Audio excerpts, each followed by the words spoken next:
to withdraw the claims? Were they trying to protect their friends and their families and their finances, madam? That is a question we must answer in this country. Why? Billions of dollars that they caused this company, Petrotrin, to shut down. When we try to get it back, take on the case. Billions spent by the ETEC board, pull out the case against Ken Julian. Look, people are not stupid in this country, you know.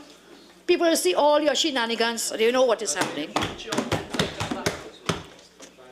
On Monday, madam, Minister spoke, he came here, and let me make it clear, we welcome the decision to sell the refinery to Patriotic Technologies. Whilst we welcome that, madam, for it to be sold, I already raised the question why I didn't just do that instead of firing only 5,000 people from the beginning for a whole year and really bankrupting this country for a whole year. So, madam, whilst we welcome that decision, we do not trust this government.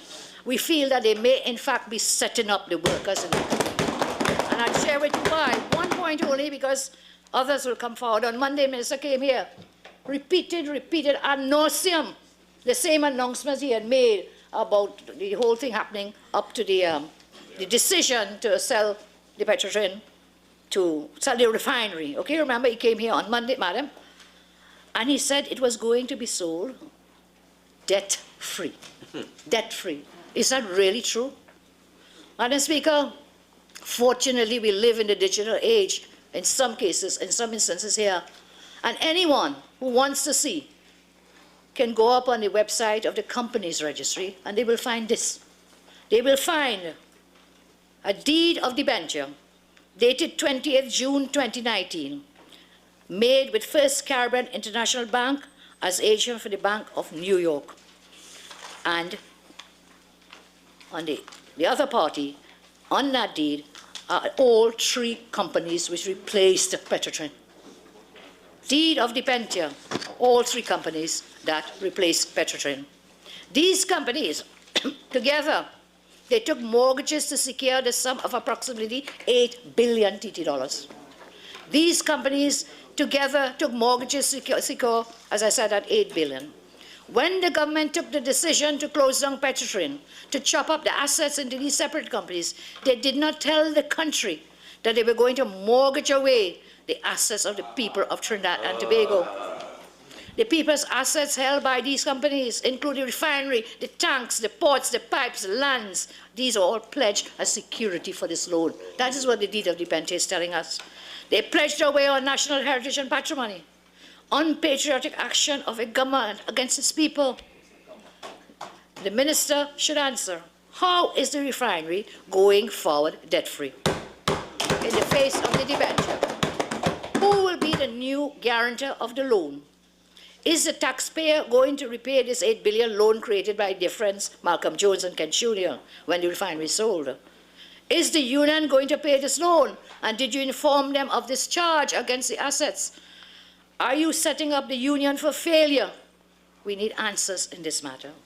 Madam, if this loan is not paid, you know what will happen? The creditor, they will take possession of these assets of the former Petrotrin. This government spent over $3 billion of taxpayer money in severance to close down Petrotrin, to close it down. They further saddled the taxpayer with the debt to pay. They now want to sell the refinery for $4.5 billion. They now want to sell the refinery for, $4.5 billion or 700 million US. So the insanity is that the taxpayer has already paid $6.5 billion to close down Petrotrin, and that does not include the interest costs. It has cost this country a tremendous amount to shut down Petrotrin in actual money, and of course it's suffering in the livelihoods of people. At the end of the day, we can only say this government has had no plan, they have no idea of what they were going to do. First you say some go in, then you say all go in. Then further you come and you say, listen, every man, woman and child in this country, the government is not going to close down Petrotrin. The words of the Prime Minister recorded. He said, and in case you were opening your fridge and you didn't hear me, every man, woman and child. They are telling you the government is not going to shut down Petrotrin. That is why I say you cannot believe a word this government tells us. Not a word, not a word. So, Madam, having reviewed the situation, it is clear that we now face the most severe challenges since we attained independence. There is urgent and desperate need for economic transformation, social regeneration, and administrative modernization if we are to achieve prosperity and a better quality of life for our citizens. We have taken our role as a country's opposition. For the last 5 years, we've taken that very seriously. We think that should be a major responsibility of any party in opposition as we prepare for taking back government. I see this as a sacred task. It cannot be that you must wait, as they have done. You get into government, then you fish around fumbling to see what you can do and cannot do and should not do. We have seen the results of not having a plan of that approach. I want to tell the people of Trinidad and Tobago that there is a light at the end of the tunnel with or without an LED light bulb. There is light. So this is our task, getting TNT working again. Here's our plan for the way forward. Today I will share with you some of our comprehensive plans for the transformation of our nation. We will get the job done because the PNM talks and the UNC works. We have the vision to transform our country so each citizen can enjoy a better quality of life by getting sustainable jobs, greater safety, improved access to quality health care, affordable housing, and, of course, equal opportunities for all. We will govern, Madam. We will have this plan so that we could govern 7 generations ahead. The UNC is light years ahead of the PNM. They have bulbs, we have plugs. They have talk, we have action. So here it is, we developed a national economic transformation master plan to rescue our nation, to resurrect our nation.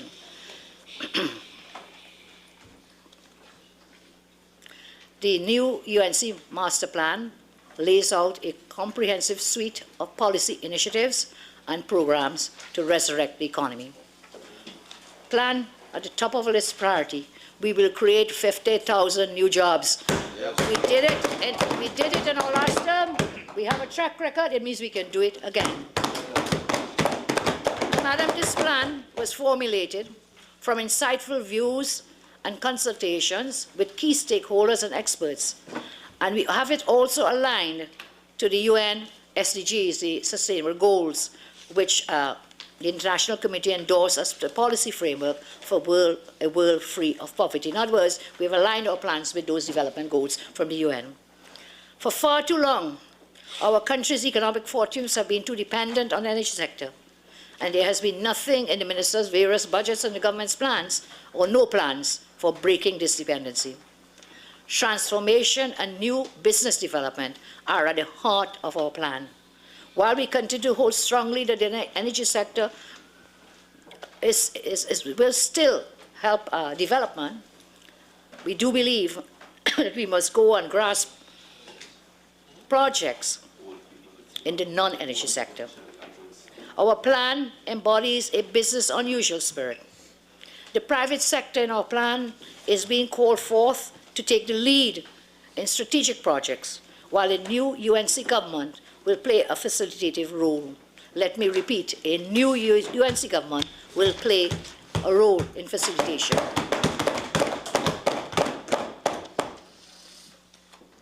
Madam Speaker, we have built our plan on 5 interconnected guiding principles.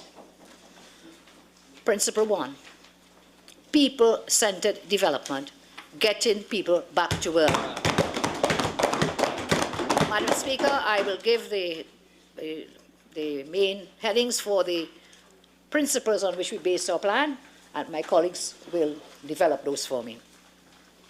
We continue to be guided by the principle that the highest mission of any society is the development of its people. That is our core philosophy of the UNC. And so I say people-centered development principle. Second, principle 2, pro-business, allow the private sector to drive growth and development. we will follow a pro-business strategy which allows the private sector to be the main driver of economic growth, transformation, and sustainable development. A new UNC government will focus on improving the ease of doing business, tackling crime, removing obstacles to business growth and expansion, and attracting local and foreign investments by providing an enabling environment and the incentives. Madam Speaker, Principle 3, resilience. Deepen economic reforms, but with a human face.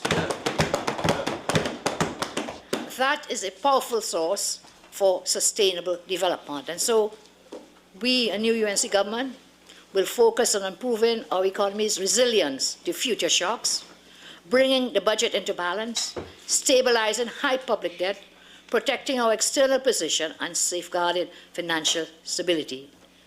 Reducing poverty. These are the things we look at for the human face. Closing income inequality. Providing a proper safety net for the poor. All these will form an important part of our plan. Madam, it is well understood that one hand does not clap, and therefore we must collaborate to get it done. Because people issues needs to be balanced with policy and direction. It's not just a numbers game. Principle 4, local content. Give people a sense of ownership and independence. It's very important. Local content has the potential to stimulate broad-based development. You will give people a sense of ownership, of buy-in, and independence to all in our society.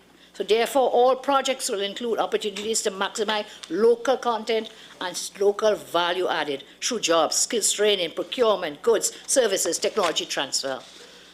Principle 5, sustainability, promoting environmental stewardship. And so we are blessed with abundant natural resources, madam.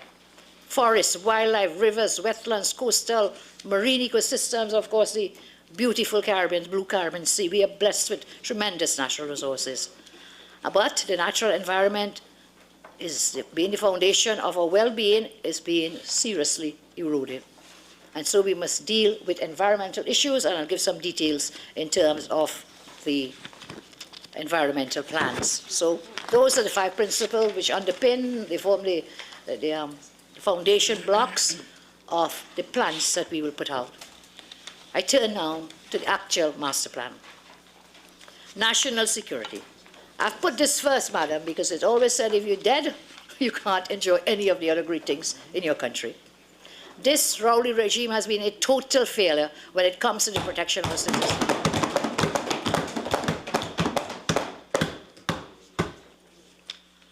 Although the minister said they spent $6 billion annually on national security, in spite of that, madam, since they came into office, 2,023 persons have been murdered.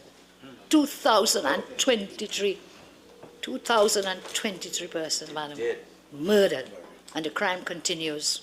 I don't lay any blame at the feet of the TTPS or the commissioner. In fact, I want to commend the commissioner of the TTPS for that horrendous discovery of persons in cages and so on. Let's give them thanks, TTPS and the commissioner of police. And so I don't put that, what's happening in crime, at their feet. You see, they have mismanaged the affairs of national security. So much so that the commissioner of police constantly complains about funding, as he's unable to maintain vehicles, police stations. I am told you can't even get food to feed the police dogs, to have money. Maybe if the Minister of National Security wasn't so busy trying to steal the commissioner's thunder. He seems to want to match him each time, whether there's a black shirt or whether there's a camouflage long sleeve something, to try elsewhere. And it says something resembling police. If he stopped doing that and put his mind to trying to come up with the policy things, we would be better off. I'm saying they have mismanaged. They're complaining constantly about funding. Madam, maybe if he wasn't so busy trying, as I said, TTPS would have the resources they need. The Air Guard is unable to go in the air. The Coast Guard is unable to guard the coast. There is no money to pay for fuel and staff. And the staff for the existing fleet of vessels, no money to pay them. But they're going down Australia, going down under. To do what? Buy 2 more boats. No sense. Now they come with some promises to steal, they come with more promises in an attempt to hoodwink the population. Well, let's see the facts, okay? The minister in this budget statement told this country, hey, we're going to help these policemen, you know. You have to give them something. 200 tablets for police vehicles. You know what that means, madam? Do you know what that means, madam? The Minister of National Security, I know this is hurting you because you're totally incompetent. Totally incompetent. 200 tablets for police office vehicles. That means that the 723 vehicles will be out of tablets. They have 923. 723, no tablet. 50 dashboard cameras. What this means? 873 vehicles will be without a dashboard camera. 873. Sometimes, you know, even when you get around with these things, by the time it leaves wherever the warehouses, you will have none to distribute to the 7 divisions of the police and the various units of the police. 300 body cameras. There are about 6,768 officers. When you give these 300, there will remain 6,468 officers without. So this promise that you're making, it is a start. But you've been talking about these body cameras for how long now? How long? 4 years, man. 4 years. You know, I'm told that things are so bad. I'm told that they gave them 180 prison officers, 180, what do you call them? Staff-proof vests. 250. You promised them 180. It is alleged that you gave them only 180 out of the 250. I am told that of the 3,000 prison officers, you gave them 250 firearms, leaving 2,750 officers without. I'm informed that the prison vehicles are in such a state of disrepair. The prisoners had to help to push a prison vehicle where it shut down on the priority bus route, man. Are you for real? Are you for real? And you come here crying crocodile tears. We had brought serious crimes down, let me remind you, to the lowest in 33 years. We intend to do that again and bring it down furthermore with our plan. So what are some of those plans? What are they? 1, while they speak of a very small drop in the ocean, we intend to introduce the technology in all police vehicles and the body cameras on all police officers within that 5-year term. We all had your 5-year term. You're not, 4. You're not going to start, so you could never get to give all. We will do it because we will be there for 5 years. We will fill the vacancies at the office of the DPP. We will resource the Witness Protection Program and modernize the Justice Protection Act. We will build judicial complexes for court matters to be completed quickly. And you tell us when we leave this building, you're going to outfit this building for courts. It will be a UNC government who will do that. Because you know why? 4 years. You have done nothing with respect to court structures, and therefore in the short time you have left, you know how you always promises, and the promises never materialize. Further, we'll implement the electronic monitoring braces. You know, when we left, we had passed the law since then in our time. We had put certain things into train. I think MP for St. Augustine will tell you more about what he had done with these bracelets. You know, 5 years later, 4 years later, what's happened to these bracelets? What has happened? We will implement that program. We will repeal and replace the now outdated Domestic Violence Act to protect our families.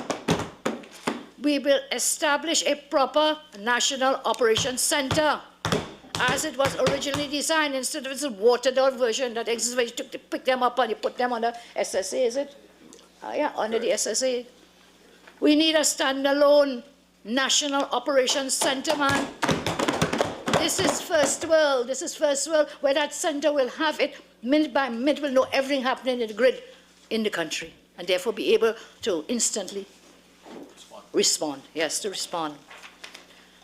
We will take an urgent review of the Commission of Inquiry on the attempted coup to look at the recommendations for implementation. We had started it, and this has not been continued. We will re-establish the Ministry of Justice. We will make quarterly allocations, releases to the TTPS, so they don't have to go every Monday morning and knocking on door and begging. Quarterly releases, so they can plan by the quarter. When it is that you allocate X and then you give them a minus from that X, and every Monday they have to beg to get money to buy dog food. Is this Trinidad and Tobago at this time, in this world in 2019? We will have rehabilitation. For rehabilitation, the establishment of a criminal review commission that will be vested with the power to review the record of criminal offenders. We will suggest a later retirement for members of the Defence Force, and we'll do that in conjunction with the Defence Force. Because right now they retire 45, 47 years, I believe. And they do that after so much training. When they will have great training and they will have great institutional memory, they have to leave. So we will review that age so that we can benefit from their institutional knowledge and their training. We will utilize part of the UWI David campus for training or protective services.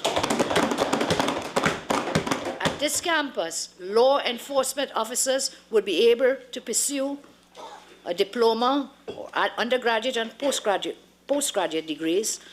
And in addition, for that kind of training, we will put a forensic science center at that campus. So we'll have the officers with training for degrees in forensic science. And we will also put a center there, because the center we have just cannot cope with what we have to do. This will be a training facility in evidence processing, similar to the teaching hospital model. These programs will allow our servicemen and women to build sustainable and fulfilling careers while they perform a duty to our nation. All members of the protective services should at least have some minimum level qualification at this time and in this age of our country. And it doesn't mean that those who are there, that you have to fire them. What it means is that you can give them in-service training. Whilst they're still gainfully employed, we can upgrade the officers, madam. We need that. This is 2019. Soon all members of the force will be sent to this facility to obtain a minimum diploma before taking up active service, active duty. So in other words, training is very important. That was national security. Madam, I turn now to public finances and what I've termed restoring fiscal sanity. Because what has been happening here, the fiscal policies have been totally insane. A new UNC government is committed to restoring fiscal sanity through robust tax reform, divestment of non-strategic state enterprises, containing the cost of government operations, and strengthening economic growth. We are confident that these efforts will ensure a more stable macro environment, a sustainable debt trajectory, and an improved business climate to attract new investments, to create sustainable jobs, reduce poverty, and increase prosperity for all. Madam, I will deal first with what I have termed fiscal probity. We will proclaim and implement in full the Public Procurement and Disposal of Property Act. We will ensure that each ministry has a unit and these units are properly resourced. For 4 years, as I said, they have paid lip service, still can't get it, and I suspect we will never get it proclaimed until the day before the general election, so that they continue to do murky deals, yes, without the legislation. Second area we will look at is fiscal responsibility. A new UNC government will commit to the following fiscal responsibility initiatives. And we will do so, firstly, through debt consolidation, and we'll craft a management strategy. A UNC government will honor the debt to local contractors of goods and services that they provide to the government. And we will Also deal with the issue of VAT refunds within a realistic time frame by presenting a debt management plan. So let's hear what we do. First of all, a new UNC government will commit that interest payments from the HSF for 2 years in the first instance, we will commit that to the debt repayment whilst the economy gets time to move.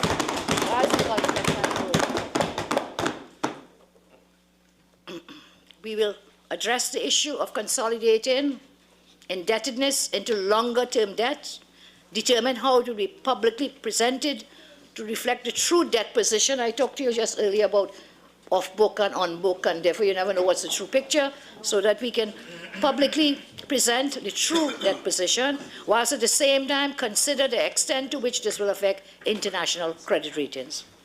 The challenge will be effectively managing the balance between transparency to citizens, but also with the risk of downgrade. That is the balance we'll have to meet in this debt consolidation strategy.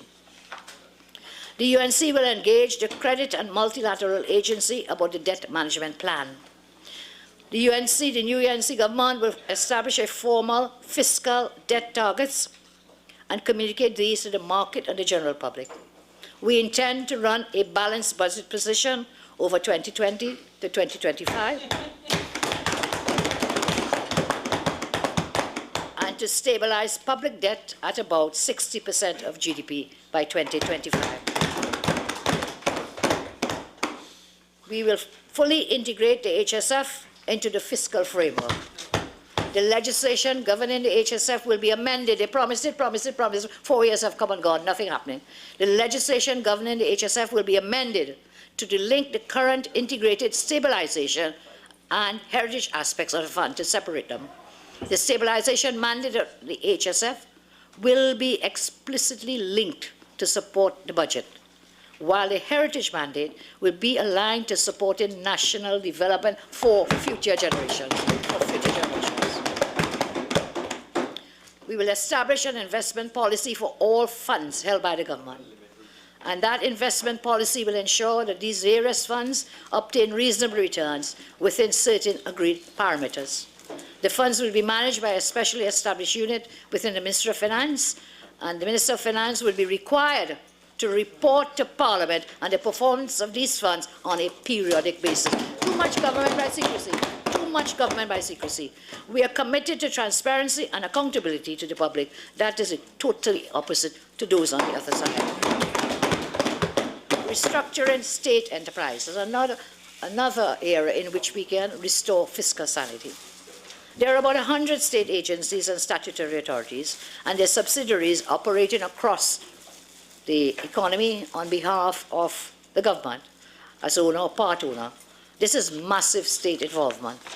A state enterprise sector is supposed to contribute to the economy through foreign exchange earnings, employment, dividend payments, and taxes, but that's not happening. Many of the state enterprises have significant losses, imposing a substantial fiscal drain on the Treasury and a drain on the taxpayer. We have seen where state agencies have been mismanaged, aided and abetted by government, where multi-billion-dollar claims. Please, Madam, I need your help.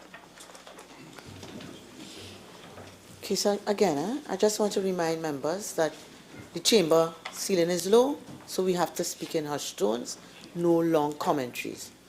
Please continue, Member for. Thank you very much, Madam. I'm saying we have seen where state agencies have been mismanaged, aided and abetted by government, where multi-billion-dollar claims have been withdrawn, as I shared with you before with the ETEC board and the Petrotrin board and so on. Our approach, Madam, with respect to the state enterprises is this. Following consultations, a new UNC government will review, assess, and make determinations about the following. Which enterprises that we may wish to continue to hold on behalf of the people? Which enterprises would better serve the country if they were out of government hands? Which ones would do better as public-private partnerships? Which ones will assist with research and policy direction for government in terms of climate change, poverty reduction, transformation, heritage, cultural preservation, and awareness? And so, Madam, after that assessment, we'll put in place an employee share ownership plan for as many state enterprises. Let there be buy-in. Let there be the buy-in. Very good. let there be ownership. You're part of your country, you own part of it. So that's what we'll do. Further, we will gradually divest selected non-strategic state enterprises, thereby reducing the level of state ownership or removing government from several enterprises which have no strategic national importance or are financially a drain, and they have no prospect of viability. These functions could be better carried out by private sector. Further, we will transform the remaining state enterprises to publicly owned companies. And so we can recapitalize these enterprises, if necessary, placing up to 49% of their shareholding on the local stock market.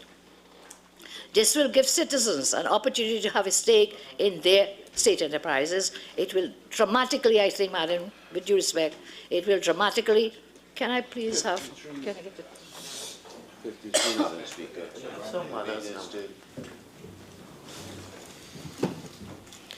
Again, I think, members have to be cognizant that this is long. We're accustomed to this, that we have long sit-ins, and therefore to make it tolerable, we all have to try to control ourselves and our conversations. Okay? Leader of the Opposition, please continue. Thank you again, thank you again.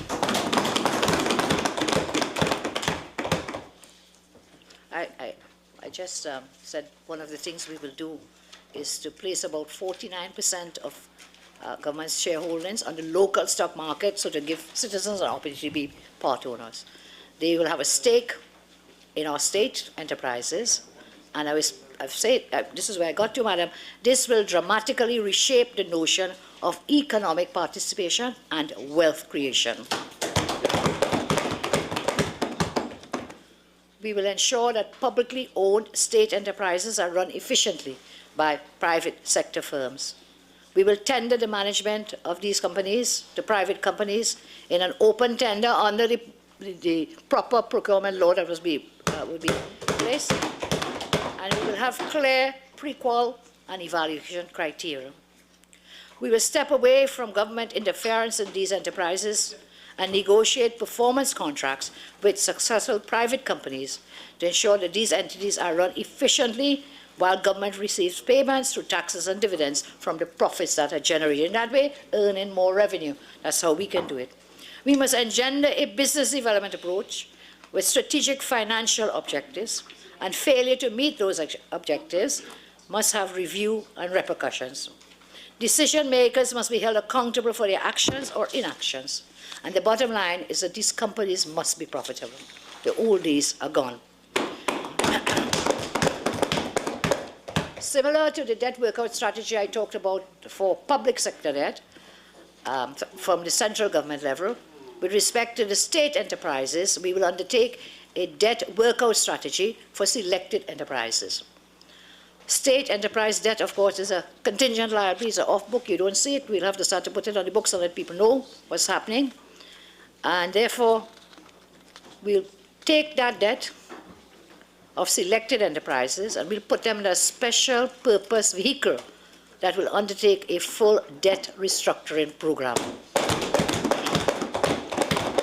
We will establish a new centralized unit within the Ministry of Finance, staffed by experienced and capable individuals to oversee the management of the debt strategy for these enterprises.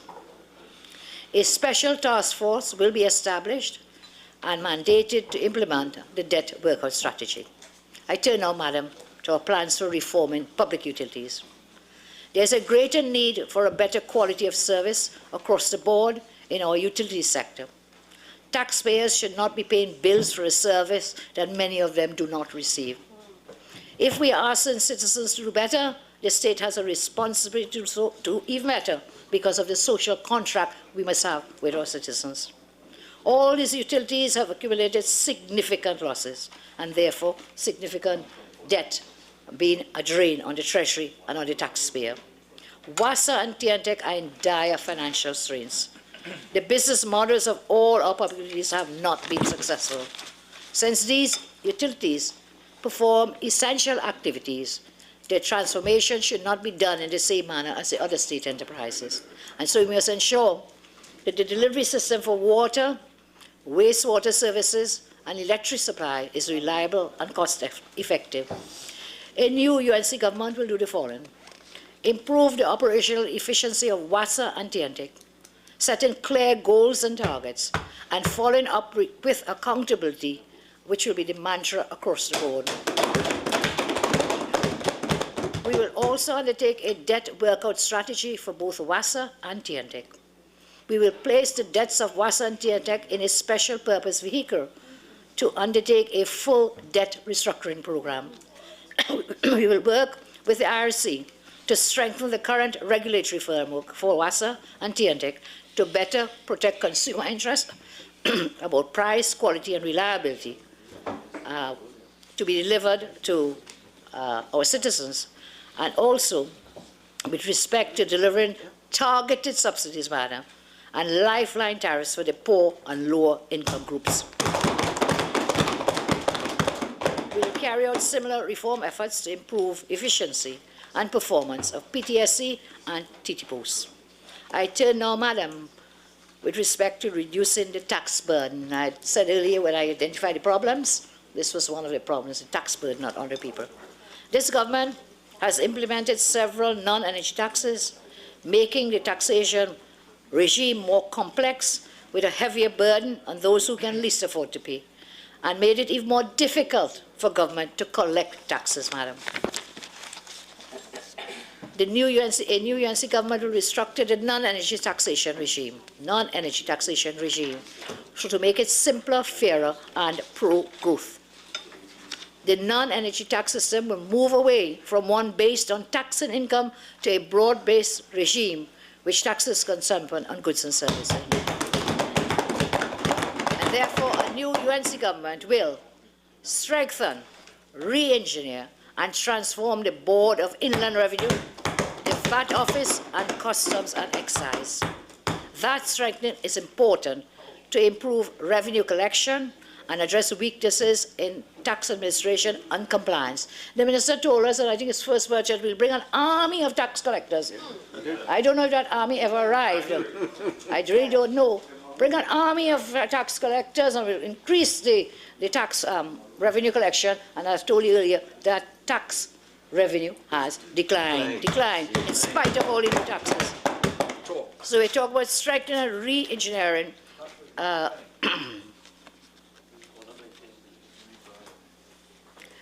Madam, you know, if they want to moan and groan, go outside, please. Tell them take a walk, please. You always send my members outside. Take a walk. Take a walk, please. Take a walk. Member, I'm sure they'll comply now. Please continue.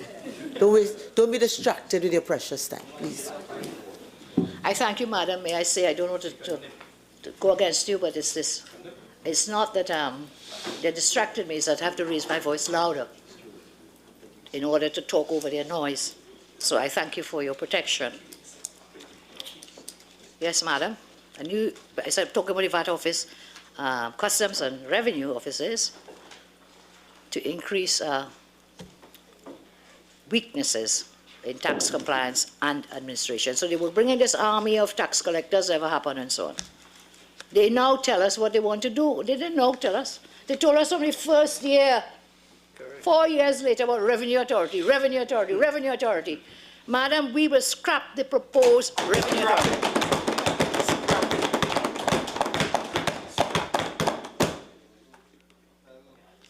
And that's why I said we have to strengthen the existing offices. The minister in his presentation confessed that the BR has demonstrated the capability and capacity for efficient tax administration. So why you want to get rid of them? Why you want this revenue authority? And from the draft legislation we have seen that it places tremendous powers in the hands of the minister. Hands of the minister. Greedy. We will scrap the proposed property tax. The minister came back and promised that. They've been promising that how long now? Since they came into office. Never happened. Scrap that. Now you want to know what would we do in place? This controversial tax is badly conceptualized. It will be a burden on citizens who have invested in their homes. Imagine a public servant all over the years You take to build your house, you have mortgage to pay. Now at the end of your life when you're no longer working, you're retired. This burden that you want to place on them. There is no clarity on the formula to calculate the property tax. Insufficient capacity to administer this very complex tax. Instead, madam, we will engage in strengthening land and building taxes to ensure that it works in the interest of the citizens. I'm still dealing with reducing the tax burden. We will reduce personal income taxes, PAYE. This had started under the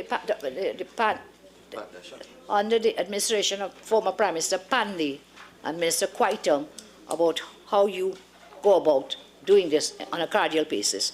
So you review the income tax regime to lessen the tax burden on the low income and more vulnerable persons.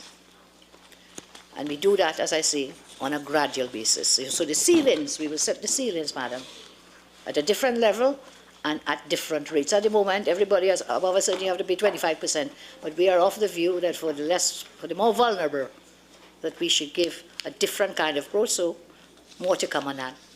We will reduce corporation taxes. Businesses will pay between 18 and 20% corporate tax. You cannot tax a country into prosperity. You cannot tax a business into prosperity. Many businesses have shut down. That's right. Small, medium, and big business. I keep mentioning in the USA where they reduce the taxation level for corporation tax. What has happened? More jobs have been created. More jobs, employment has grown in the USA. So when you could reduce this, you will be able to help the businesses to grow, create more employment, create more revenue, and therefore get growth in your economy. The VAT system, we will simplify it to make it fairer, simpler, and easier to administer. We will consider removing again the VAT on the 7,000 items. Exemptions will be limited to necessities such as food, education, health, and the VAT zero rating will be limited to direct exporters who actually export goods, thereby bringing revenue, foreign exchange to the country. Government has stifled businesses and crippled their cash flow through non-payment of the VAT refunds. Correct. The minister announced a kind of band-aid formula about giving them bonds. They can't take the bond, you cannot spend the bond. You've paid the taxes, you need it back to keep the business going. So the bonds, in my respectful view, is a very bad idea to try to settle the VAT refunds. What we will propose, madam, what we will, UNC government will do, a new VAT, net VAT refund, net VAT, madam, very important, which allows them, instead of paying the money for new VAT down the road, offset it for what is owed. So if they have to today pay 2 million in VAT, and they owe you 4, set it off, right. Offset it. A new net VAT refund system will be established to deal with these arrears. And I asked the minister, they just like to hide things from people. So the minister comes in and tells us, when the UNC left, VAT arrears were 4.5 billion, and how much is it now? Why you do tell us that? Why? Why do you want to hide it? Tell the country how much is owing in VAT arrears now after your 4 years. We need to know. You need to know in order to deal with it. You must know the problem in order to find a solution. We will increase duty rates on non-essential imports, all right? So to compensate for removing tax, income tax and so on, import duties will be raised. Import duties will be raised, but will be on non-essential items, madam. None. Certain basic food, medicines, and essential items will be exempt from import duties to allow affordability to the poor and vulnerable. Close tax loopholes. Again, we want more tax, we want more revenue. The answer is not to tax people more and more. So it's another way in which we can help with revenue. To create all tax loopholes. We will consider, madam, the common practice of treating interest on CARICOM countries' bonds as tax exempt. We will consider stopping that to ensure that government receives its due share of taxes from those transactions. Over 8 billion in taxes have been lost from this tax loophole. The common practice of, it may well be laundering profits via offshore institutions, will be investigated and legislation introduced to bring closures to the same. We can raise between 4.5 billion to 7.5 billion in domestic revenues per year by improving the efficiency of the tax system through these institutional reforms that I've shared with you. No revenue authority is needed, none. Madam Speaker, with these initiatives, we expect these are the fiscal initiatives, Madam, we expect to attain a balanced budget and stabilize public debt at 60% of GDP by 2025. I turn now to monetary and exchange rate policy. The UNC recognizes that the conduct of monetary and exchange policy falls exclusively under the purview of the central bank. A new UNC government will commit to the following to help protect our external position. Work with the central bank to ensure a competitive exchange rate.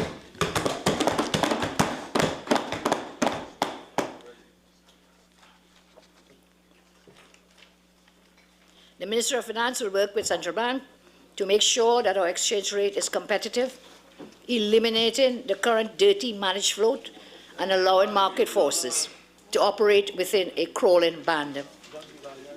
The transition to a more balanced foreign exchange market will be supported by an opening up of the foreign market allocation system to allow for a far more equitable distribution of foreign exchange, especially to small and medium-sized businesses. I don't know if you all have any idea when last you went down and watching a bank and see man lining up to get what 100 US or 200 US, and therefore the Minister Stuart Young, they should come by your daughter.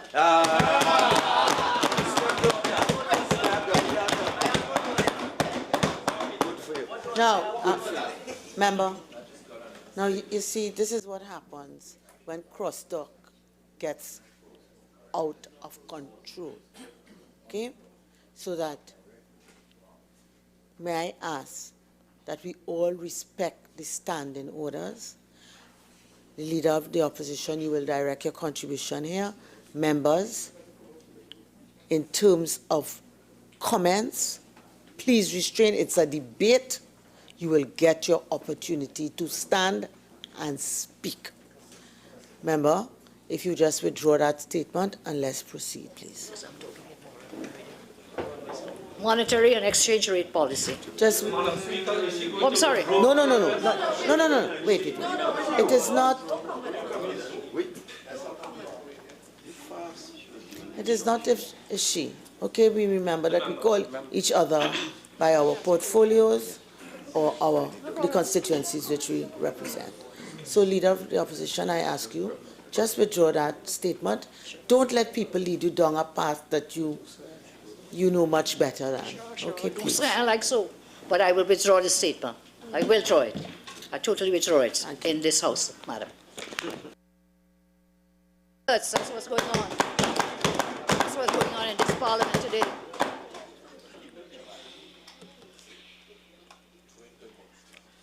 I'm saying as we transition into a more balanced foreign exchange market, that will be supported by open up of the foreign market allocation for more equitable distribution. That's where I was. Excellent. That's where I was, and I came to talk about people standing in the lines to get that foreign exchange bank. That's an important matter for this country, Madam. So it is equitable distribution. They have handled the monetary policy so badly. In addition to the fact that you have scarcity of the forex, what's happening? There is a black market for US dollars in this country. That's what they've created. That's where we've gone back to, those bad old days. We will request the central bank to raise interest rates. We acknowledge, monitor, and that, Madam, will help us with that raising interest rates.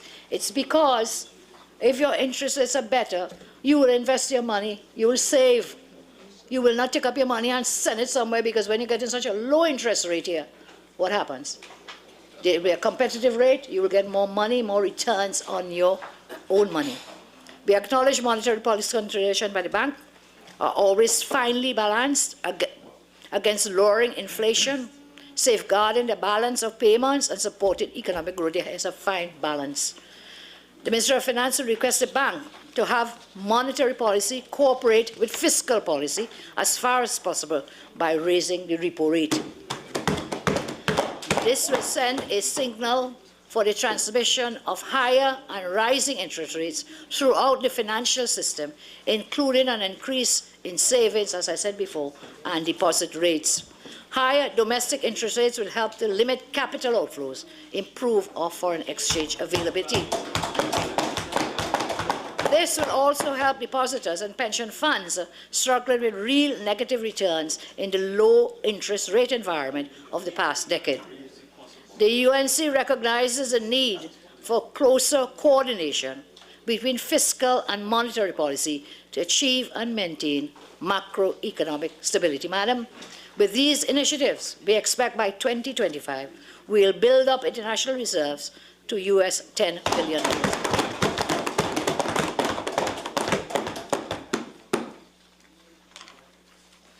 Madam, I turn now to some other areas.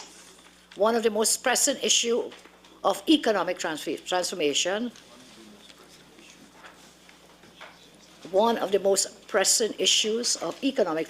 madam, has to do with the fact that for the 4 years they talk and they're still talking and mumbling there. They did nothing. They have displayed irritation when you come to talk about economic transformation. You know, every time the Prime Minister is confronted with the old word was diversification. The new word today is transformation. But every time the word diversification came up, the Prime Minister seemed to get annoyed with that word. But that's the way we have to go. We have to transform. We can't keep doing these things the same way, the old way, and expect to get a different result. So we have to change.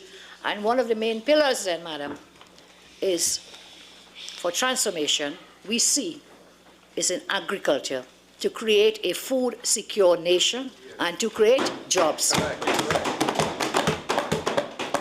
The fact is food production has declined to its lowest ebb ever under this administration. In their dying days, they have now come to tell us they were going to give some tax-free incentives. They gave those things already, but it has not helped. It hasn't done anything. It has not worked. All these repeated promises and plans each year, talk and no action. Why? You know why that's happening too? You didn't do it at the start. You didn't have a plan. You didn't have a holistic plan. You just vikey-vike, fumbling, like winking, blinking, and nod, just fumbling and stumbling. And then trying to come on Mamaga and fool people in this last few days that you have that we're going to do all these things, all these grand plans all over again. You will not be fooled. We will not be fooled. This is an ad hoc attempt to make up for the woeful neglect they inflicted on the sector to the detriment of the nation's food security. Remember they closed down Caroni Green or something? Yes. And up to now they can't give a reason why they closed it down. Just spiteful, just spiteful. Some, like the members on that side, will tell you it can't be done, madam. And some, meaning those on this side, we can't get it done.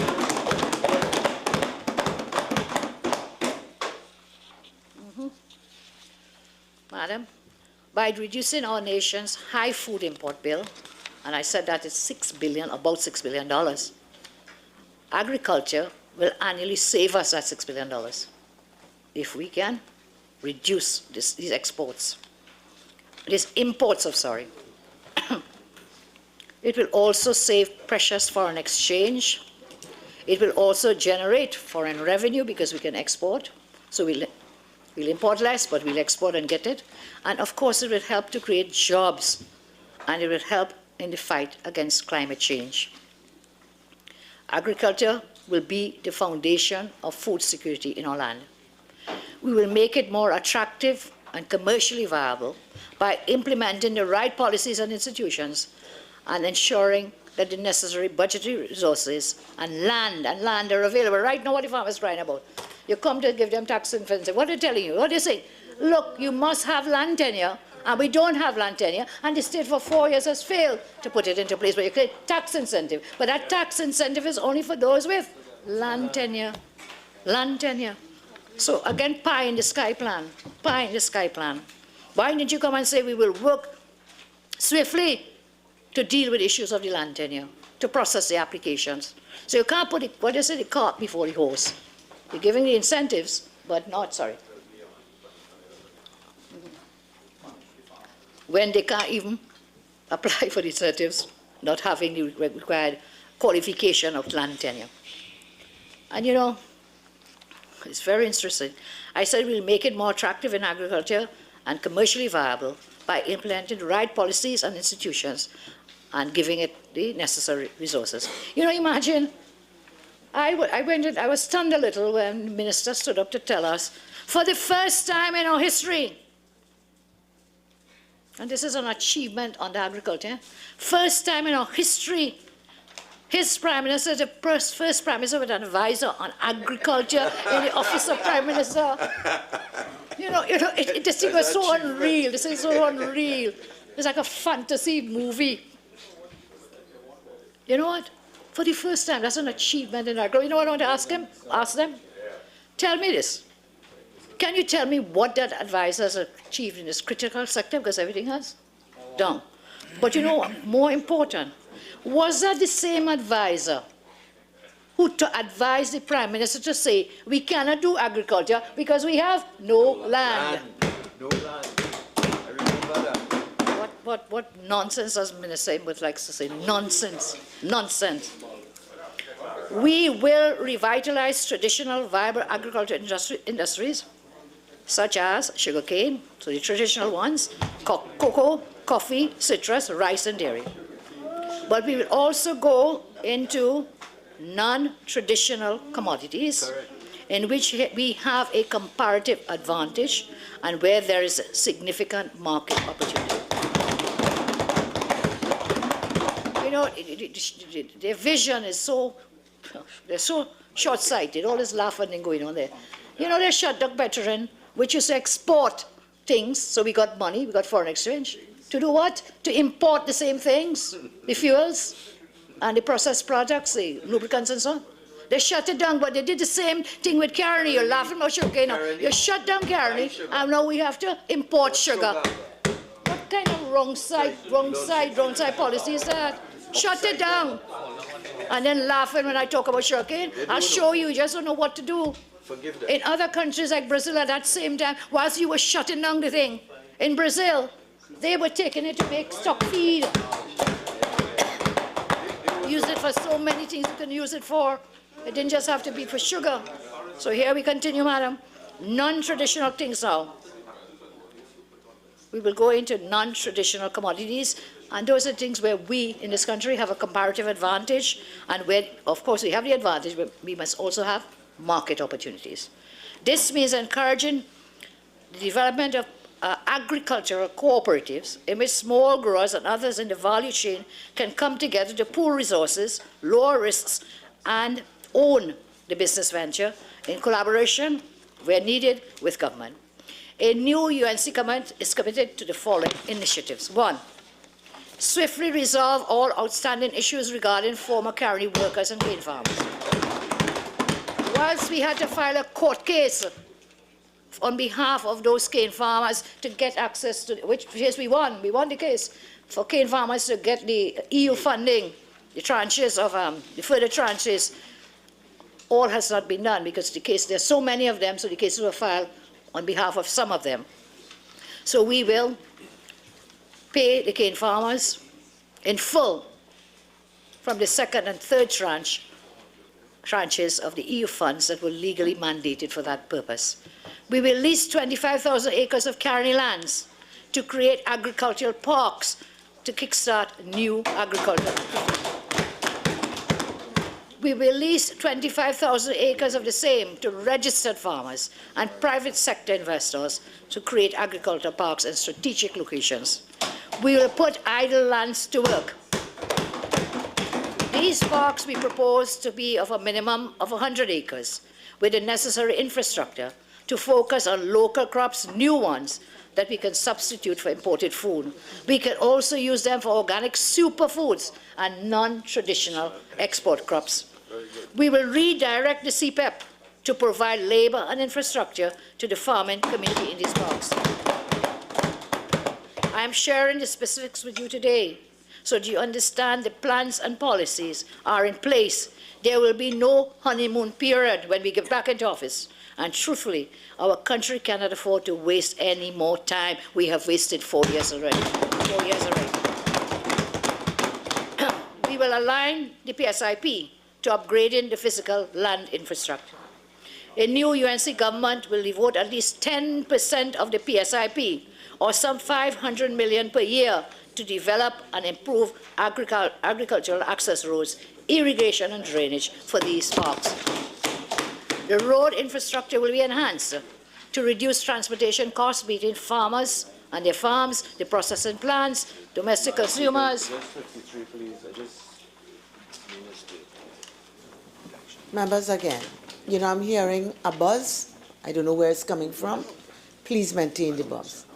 You might be compassionate in giving me an opportunity to rise, but I think we could do the exercise another way. Any member who finds it tedious could most probably visit our lovely water stations. Member. Thank you again, Madam. Thank you so much. And so, I'm saying that the road infrastructure to reduce transport costs between the farms, processing plants, domestic consumers, and air and seaports. We will develop an agriculture insurance protection plan system. We will establish a multi-peril agriculture insurance program to cover farmers against loss from flooding, drought, pests and diseases, pre-deal larceny, fire, and business interruptions. Insurance coverage will be offered for crops, livestock, apiculture, aquaculture, and will be mandatory for registered farmers. Private insurance companies will provide the policy coverage, while government will subsidize the insurance premiums and provide support through the Agricultural Development Bank, which will be the executing agency for this. We will eradicate the scourge of pre-deal larceny. I've seen, within recent time, I've seen so many stories of people losing their livestock just a week or two ago. So we have to deal with this. It is a matter we could deal with. The prevalence of this is a serious threat to the livelihood of the farmers. Conservative estimates suggest that 1/5 of the value of farm output is taken by thieves, which results in the loss of millions of dollars each year. We will therefore establish a pre-deal larceny squad within the TTPS, so officers will have full powers of arrest and backup and response to this problem. We will establish a buy local campaign, a buy local agricultural campaign to encourage citizens to buy more of our local products, and that will raise the profile of agricultural exports. We will also mandate local content for agriculture. This buy local campaign will be supported by more local content in agriculture. We will partner with countries who have mastered innovations in agriculture. Our government will partner with countries like Israel, the Netherlands, the Philippines, and other countries such as India to strengthen our existing agri-centers of knowledge and innovation. Farmers will be trained and educated on specific leading-edge technologies and practices that will maximize productivity of land space and minimize water and nutrient loss through advancements in greenhousing, drip irrigation, hydroponics, and bioponics. There's a lot more to agriculture than just planting cassava and raising goat and sheep, madam. There's a lot more to it. There's a lot more. This will make the industry attractive and lucrative by utilizing technology and business models that would see tremendous growth. We will incentivize local innovation in agricultural practices, processes, and technology. We will implement a creator-owned policy at the University of the West Indies and at UTT to drive innovation and commercialization of research. We will establish an organic sugar and sugar derivative manufacturing and packaging facility. And that's why I talked about sugarcane. Since the closure of Carring, 15 years ago, we have spent $300 million doing what? Importing sugar. And not only that, all these thousands of people lost their jobs. And so, this is our suggestion. We will invite private investors to establish a new state-of-the-art cooperative sugar manufacturing company. This company will purchase sugarcane grown by private farmers at market-based prices and will produce organic raw sugar and products like jaggery, I think it's called, for sale to the domestic and export market. So what? We're creating jobs, yes? And as well, we are getting revenue from what we will export from this industry. We will establish the Brecon Castle Agro-Processing Complex. On average, TNT spent $510 million every year importing preserved vegetables, fruits, and juices. We will again invite private investors to establish an agro-processing, preserving, drying, canning complex at Brecon Castle. This will capitalize on supply from the agricultural parks that we proposed. And a zero waste policy will ensure byproducts of the processing, that we can use that for feedstock for farmers. So you see, it is a circular plan, a circular, where one feeds into the other, a circular vision of how things are all interrelated and how they work. We will create a fine flavor cocoa industry. Final flavor cocoa is like brown gold. And we have been blessed, madam, to have the highest quality, one of the highest qualities. We have one of the few countries that has the conditions, the soil, the climate, and so on, to grow high-grade Trinitario cocoa beans. You know, madam, I was using an app from Google to spell check my document. And when I put in the Trinitario, they said, this word is not in our dictionary. And yet, Trinitario is one of the best quality cocoa beans that you can get. It can fetch upwards of US $5,000 per ton in a specialty or premium chocolate industry worth over $1.5 billion. So you have US $1.5 billion. So you have market space, madam, for this product. US $5,000 per ton, madam. In a US one. Oh, stop talking about she, please. Like little children. Or like you say, Makome woman or something.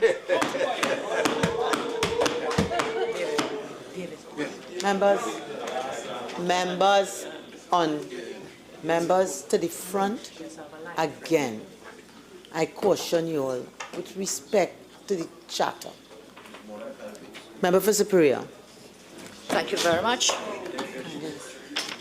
Thank you, madam.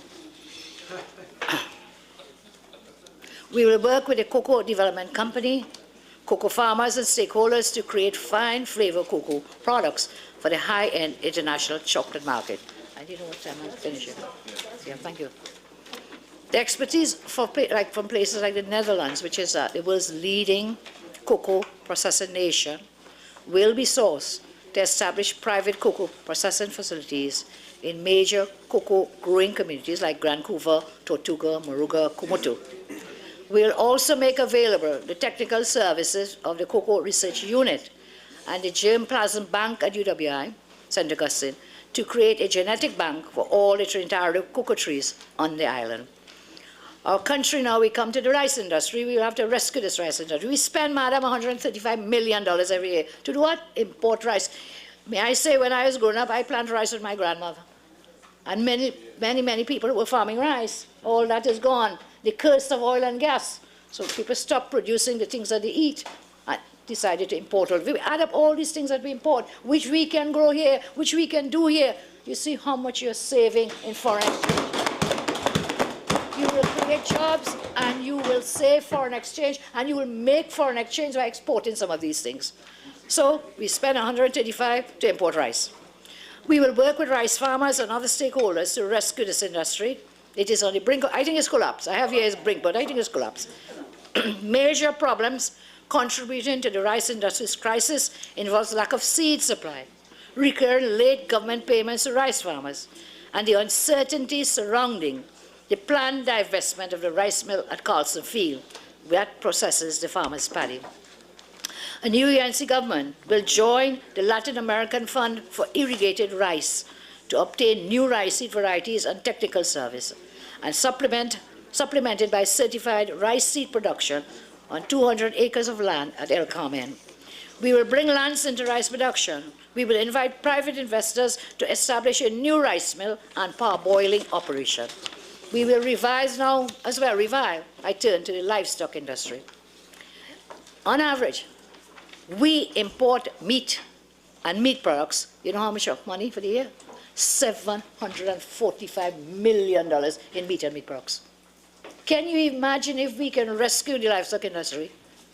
How much growth we will get, how many jobs we will create, how much foreign exchange we will earn. Yes? And that's where we want to be. We don't want to be taxing to get revenue. These are the plans to earn revenue, not from taxes. We will work with the farmers and others to revive the livestock industry. We will expand, I don't want to mispronounce a French word, Montjaloux, and the La Gloria forage programs to encourage small ruminant farmers to improve livestock production, to reduce our high import bill, create revenue again, and save foreign exchange. Let's talk about dairy farms now.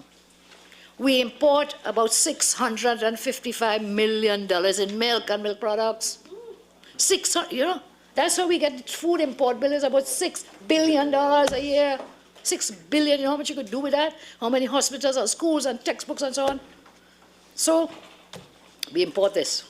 We will work with dairy farmers, private investors and others to rehabilitate the cow's milk industry, which has remained largely underdeveloped and like subsistence stage, and except for a few large commercial farms in Castleville, that's how it's been. Our goal is to become at least self-sufficient in cow milk. When I was growing up, I remember, again, my grandparents, I spent a lot of time with them. Behind the house, they always had cows. Not a herd, one or two. So all the milk that we drank as children, they produced it themselves from the cows. Penus, that too. Got it from them, madam. So, self-sufficient in this cow milk production. We use technical assistance, again, from countries like Israel. They are a model for dairy industries worldwide. We will introduce very high-producing Israeli Holstein cows, madam. You know why? Because they have a very high yield, productivity yield. We'll have computerized milking and feeding systems, which we'll, as I say, learn from other countries. And what we can then do, madam, we will trademark, we'll have brand Carlson Field as a sustainable dairy milk brand.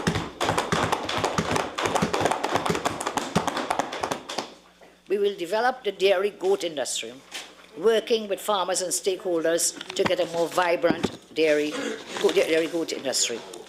Consumers are now becoming more aware, smart people now, of the health benefits of goat milk and goat cheese. We will help establish a central pasteurization facility to collect, pasteurize, and market goat milk. We will also provide technical assistance to improve productivity of milk yield per doe on all farms and to improve the quality of milk to international food safety standards from farm to table. The fishing industry. We will work with the TNT fishermen and other stakeholders to revive this industry. We will also protect fishermen from pirates at sea and vandalism of fishing equipment. At ports, carried out general infrastructure upgrades. We had done a lot at the fishing ports when we were in office. I think they built one, and people don't even want to go in it. Is that true? Somewhere in Diego Martin. Carenage. A fishing facility, sorry, yes. Now, the minister, I think one of the most heart-rending things that happened to fishermen in this country was with those 7 fishermen recently. Heart-rending, and therefore something has to be done. We need a fish to bring it, something has to be done. That was most heart-rending. You know what was worse than that? First of all was when we discovered and put, you know, there was not a single member of that government, not one, offered any comfort, any hope, not a single one. You are so hard-hearted. You don't, I just don't know. Lavantil West, I don't know what happened with him. I really don't know. He's afraid to go. Yes, Member for Superior. Direct it this way. I'm not doing anything, I'm just watching this foolish person. No. I'm not saying anything.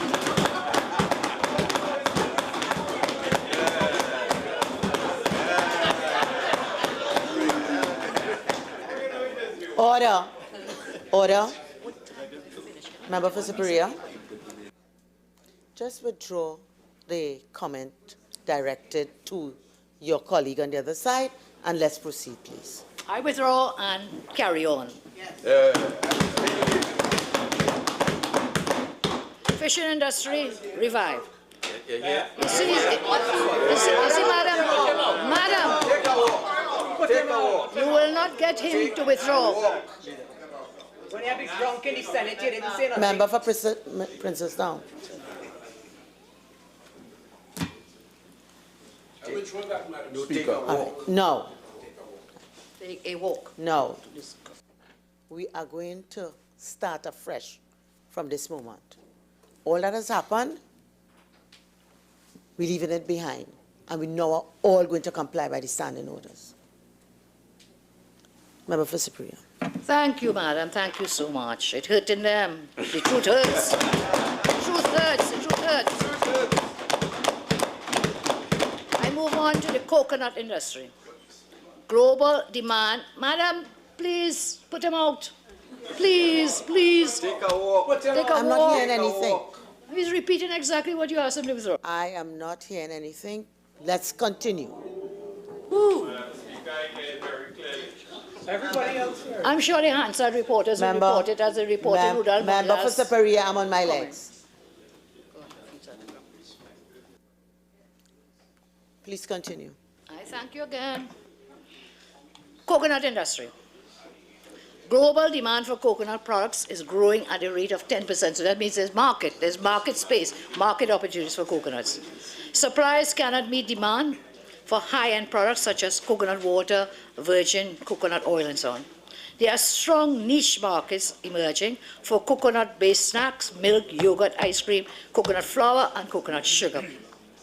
And so a new UNC government will work with CARDI and other stakeholders to replant at least 1 million coconut trees across mega farms and formerly neglected coconut estates in East and South Trinidad, and so it can lead a resurgence of the local coconut industry to earn foreign trades, to create jobs, and reduce our food import bill. Forest industry, lumber, and other wooden products. Nearly half of our landmass is covered with forests, which we need to manage sustainably. We will plant valuable tree species such as teak, mahogany, salmon, cedar, pinkweed, and sandalwood to provide a heritage investment for generations to come. Again, when I was growing up, madam, I remember another set of grandparents. You have maternal and paternal. The first set I spoke was my maternal grandparents. They said we going down to a place called Plantation. And we would go over real hot sun and thing, go down there, going down on the road to the Lossero Beach. And what the government had done then, which was a good thing, which is what I think we could do again, they were planting teak. But before they could plant the teak, they had to get the land cleared. So they allowed people, farmers, to go there, clear the land for a certain period of time, and then what? Plant the teak. That is a heritage to come because it takes years, but that way you can ensure that you have the lumber products that you will need. So I say that we will plant these valuable trees that we could use for lumber, and so, you know, make sure we're creating revenue for our children and grandchildren down the road for generations to come. We will develop our local furniture industry to meet most of our commercial and household needs and add value to our teak to create export market for furniture and furniture and wood products. We will continue the beautification highways and public places. Again, you plant trees, flowers. When you drive along the highway, I want you to remember, if you do go south, I want you to remember along the highway those trees that are now in full bloom. Yeah. They were planted as an initiative under our time. It's in the vicinity of, where is it, Kuva, I think, on the Shogunas, along the highway. Charleville, yeah.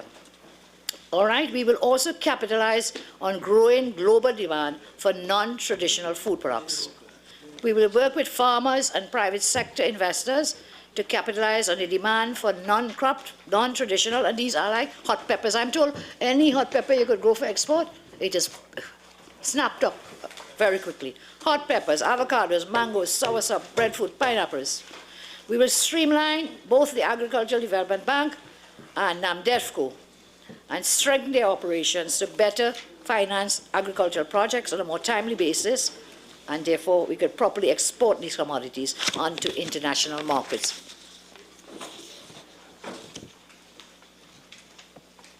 I'm asking you, what time do I have to start? Just write it. End.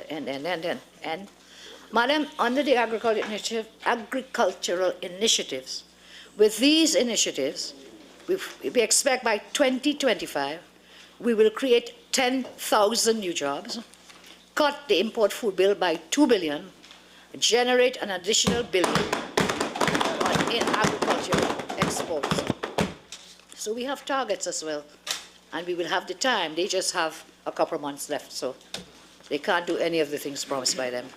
I turn now to another driver for the economy, madam, another sustainable driver to strengthen our national identity, and this is the creative industries. Creative industries. Yeah.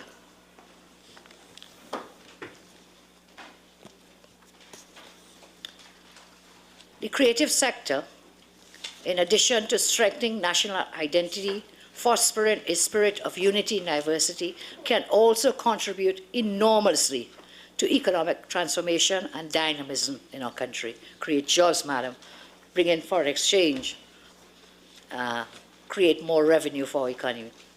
We have an abundance of talent in music, in theater, in dance, visual arts, film, literature, and fashion. The creative arts suffer from a lack of private capital, managerial talent, business support, and they have a weak institutional framework.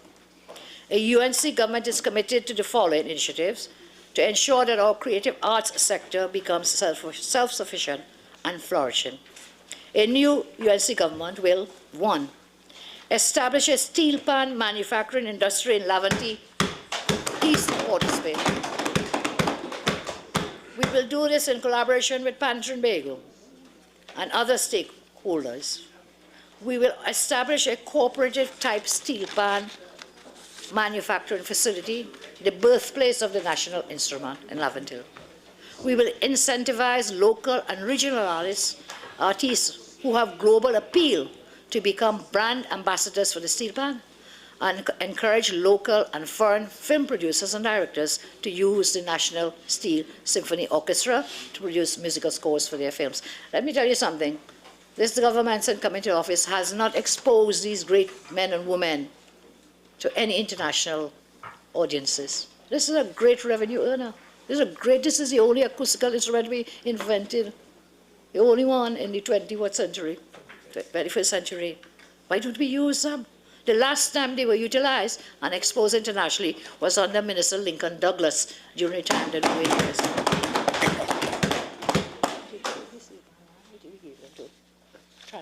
Did we give them land? Yeah. Ask them in the back. So, we will incentivize local and regional artists who have global appeal to become ambassadors, to expose this great instrument and music to the world. Again, when you get that exposure, it means people will hire us and you're going to make money, earn foreign exchange. Further, we will develop a Trini Creative Arts Street in West Port of Spain. We will invite private investors to establish a space within the western side of the city of Port of Spain to showcase major iconic themes from each of the major countries which influence our rich and diverse culture. 3, we will establish a full carnival in a box franchise for international markets. We invite again private investors to develop and market a full carnival in a box franchise to give us a cultural footprint in the wider world. The franchise will offer a complete Trinbago Carnival package along with local musicians and bands and artists, promotion, event management to any city in the world. Again, to do what? Earn foreign exchange, earn revenue. We will assist small local creative productions in developing strategic alliances and commercial arrangements with international studios and networks like Disney, who are currently seeking, and they're always seeking, new original creative content. We have that here. We have that here. One example of this local production, I think, which is a so successful, is that Christmas Joy. It's an annual concert which is the brainchild of master designer Brian McFarlane. This is something that we can expose to the world.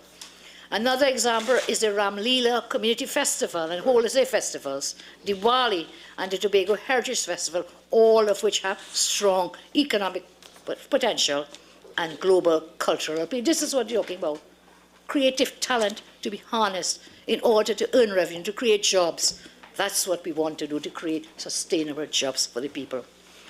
Madam, 5, we will market TNT as an alternative Bollywood, Nollywood island destination. As you know, Nollywood is movies from Nigeria, filmmakers from Nigeria, and Bollywood Indian filmmakers. They have a great talent in filmmaking. We will encourage them, madam. Market our destination as an alternative destination for filming, again, creating jobs and earning revenue, forex and so on. We expect by 2025, these initiatives will generate about US 50 million in foreign exchange and contribute about 1% to the GDP. Another economic driver will be tourism promoting brand Tobago and communities. Tobago is endowed with an enviable array of sandy beaches, coves, barrier reefs, vibrancy, and a very, very interesting history. It is also one of the most pristine environments in the Western Hemisphere, and its main Ridge Forest Reserve. But tourism, the mainstay of Tobago's economy, is in crisis. Passenger arrivals have dropped sharply, occupancy rates have fallen dramatically, and several tourism-related loans have gone into default. This has led to the shutdown of the Sanctuary Resort Hotel in Grafton and on the sale of the Mantle Lodge in Speyside. This has been brought about partly by the spectacular collapse of the Sea Bridge ferry service linking Tobago to Trinidad, and this has worsened the situation. The Magdalena Grand Hotel has been running into financial difficulties. The time has come to develop the tourism potential of Tobago fully. We'll move away from the outdated thinking of the current government and focus on what makes Tobago so unique.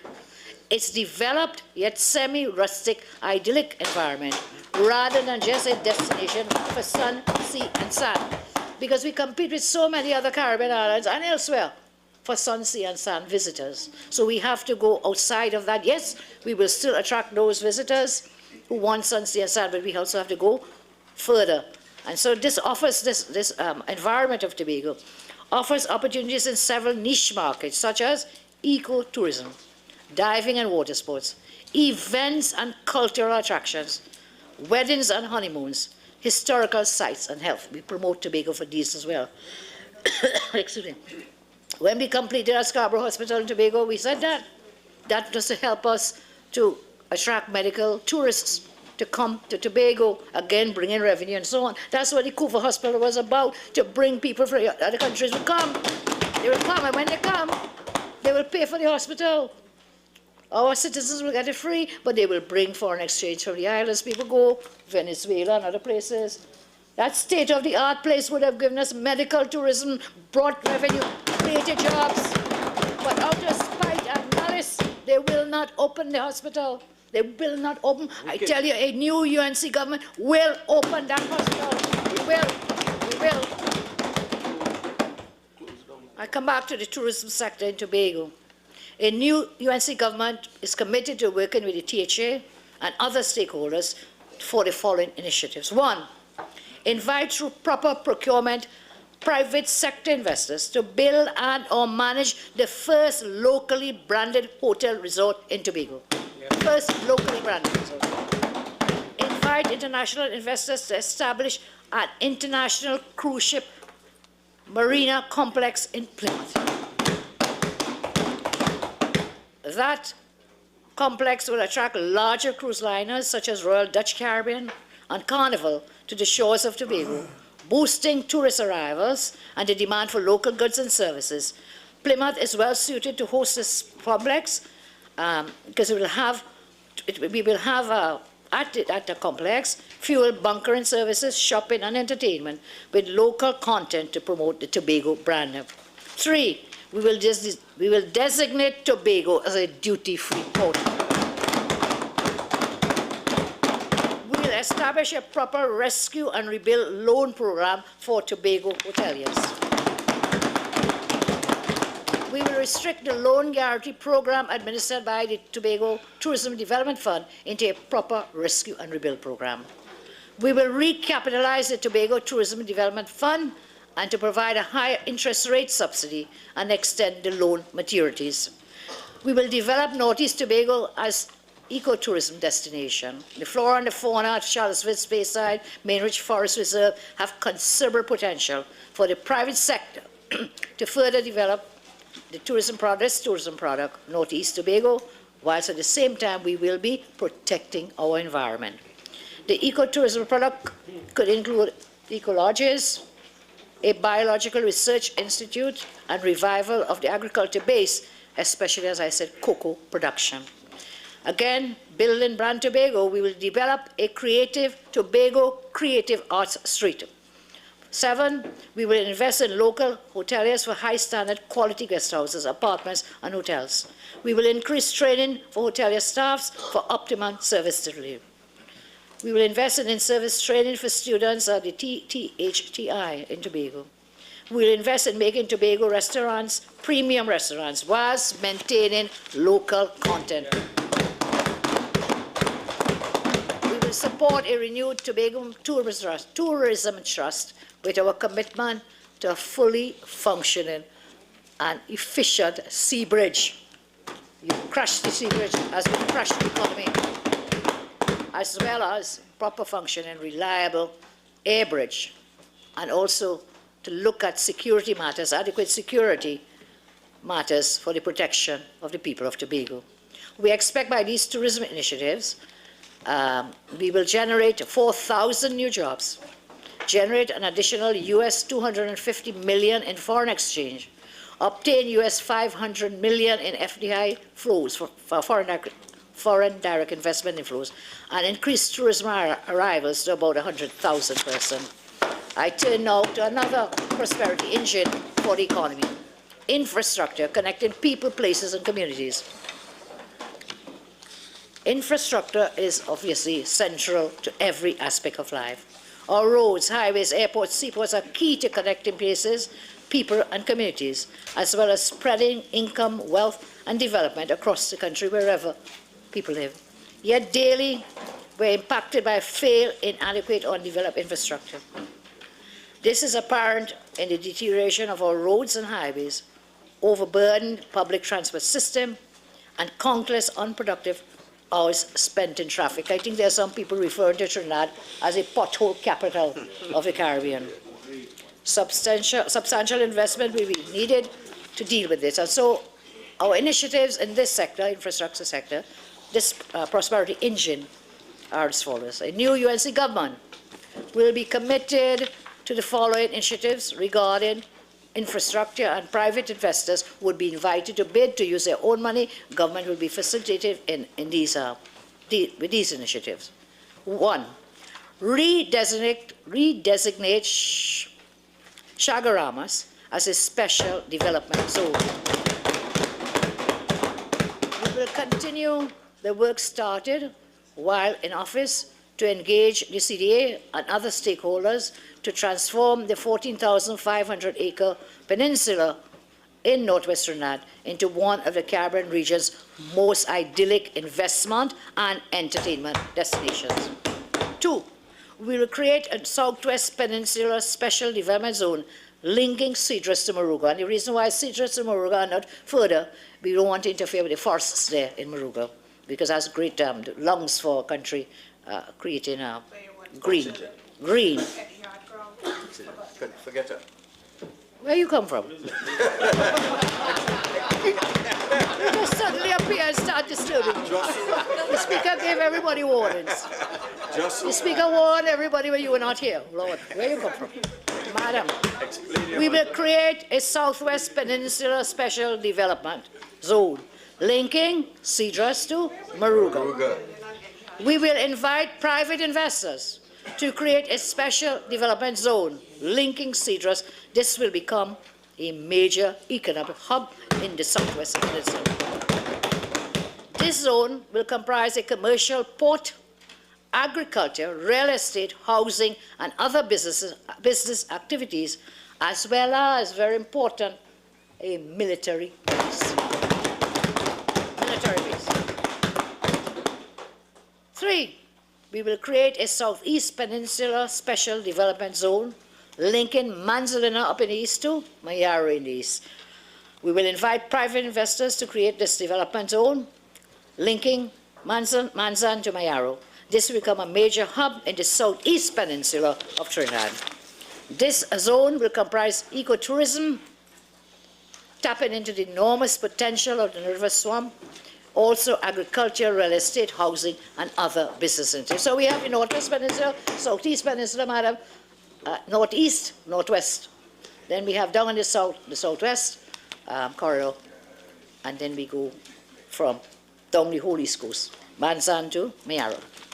We will build highway systems to link economic zones and growth zones. Our colleagues will talk a little more about those growth poles and zones. We will invite private investors to build one high-quality, high-capacity highway and extend an existing one linking the new zones, economic zones and growth poles across Trinidad. The new highway will be the one from San Fernando to Mayaro. We will build it. We will build it. The Point 14 highway will be extended to Cedros. Yes. Vision. The Manzan Mayaro Road, may I have some water, please? Vision. The Manzan Mayaro Road will be upgraded to support development on the Southeast Economic Zone. These highways and roads will link many communities along the Naparima Mayaro Road. MP for Naparima will be happy for that. Along the Naparima Mayaro Road, Mayaro will be happy for that. And remote areas such as Granville and Losiro, and bring in more new commercial opportunities. 5, we will establish an aircraft maintenance, repair, and operations hub at Piarco.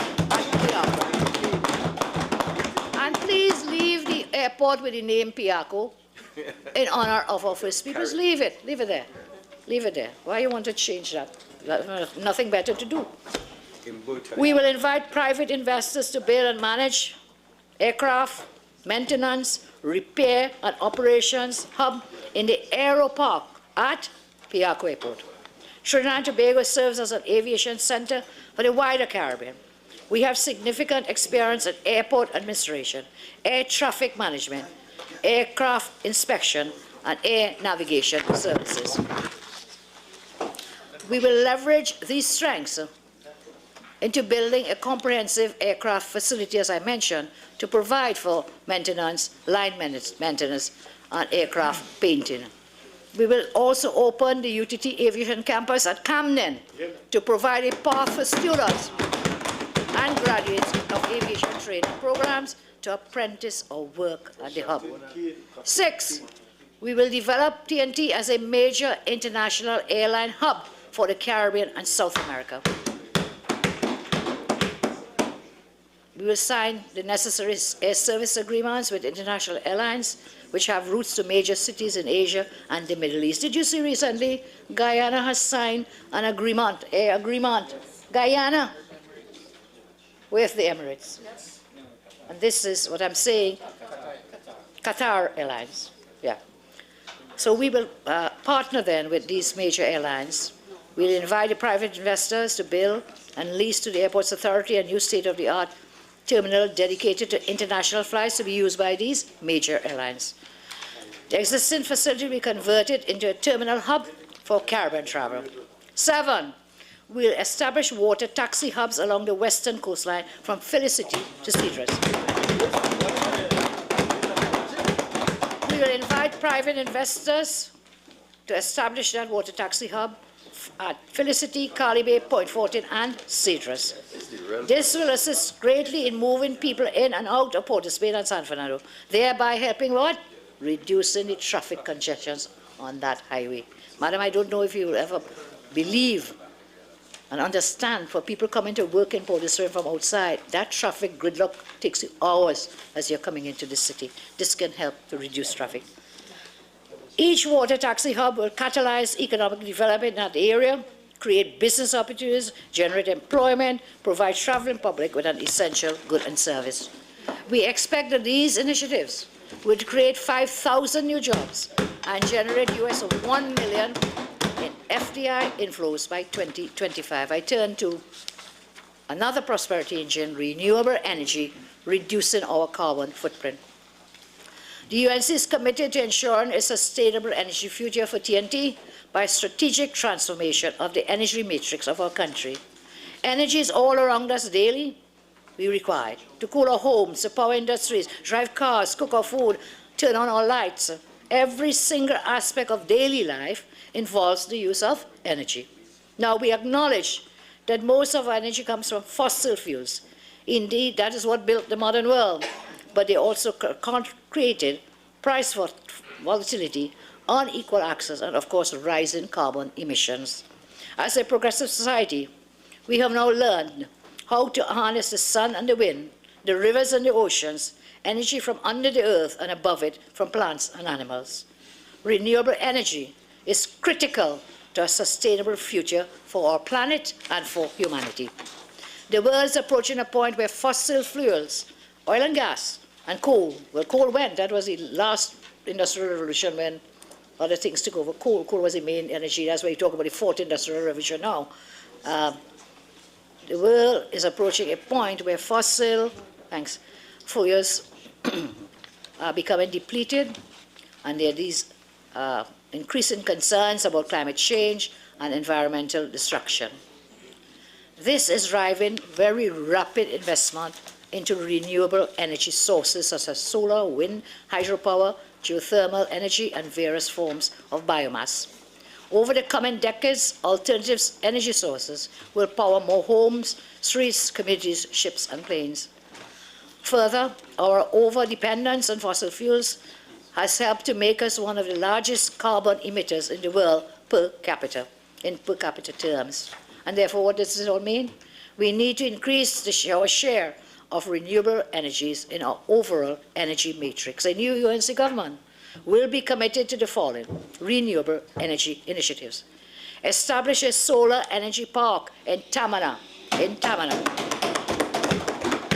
Again, inviting private investors to bring the money. We'll do this park, government will facilitate the work. This park will develop energy-efficient modular solar solutions. So people don't want light bulbs, you know. These are the kinds of solutions.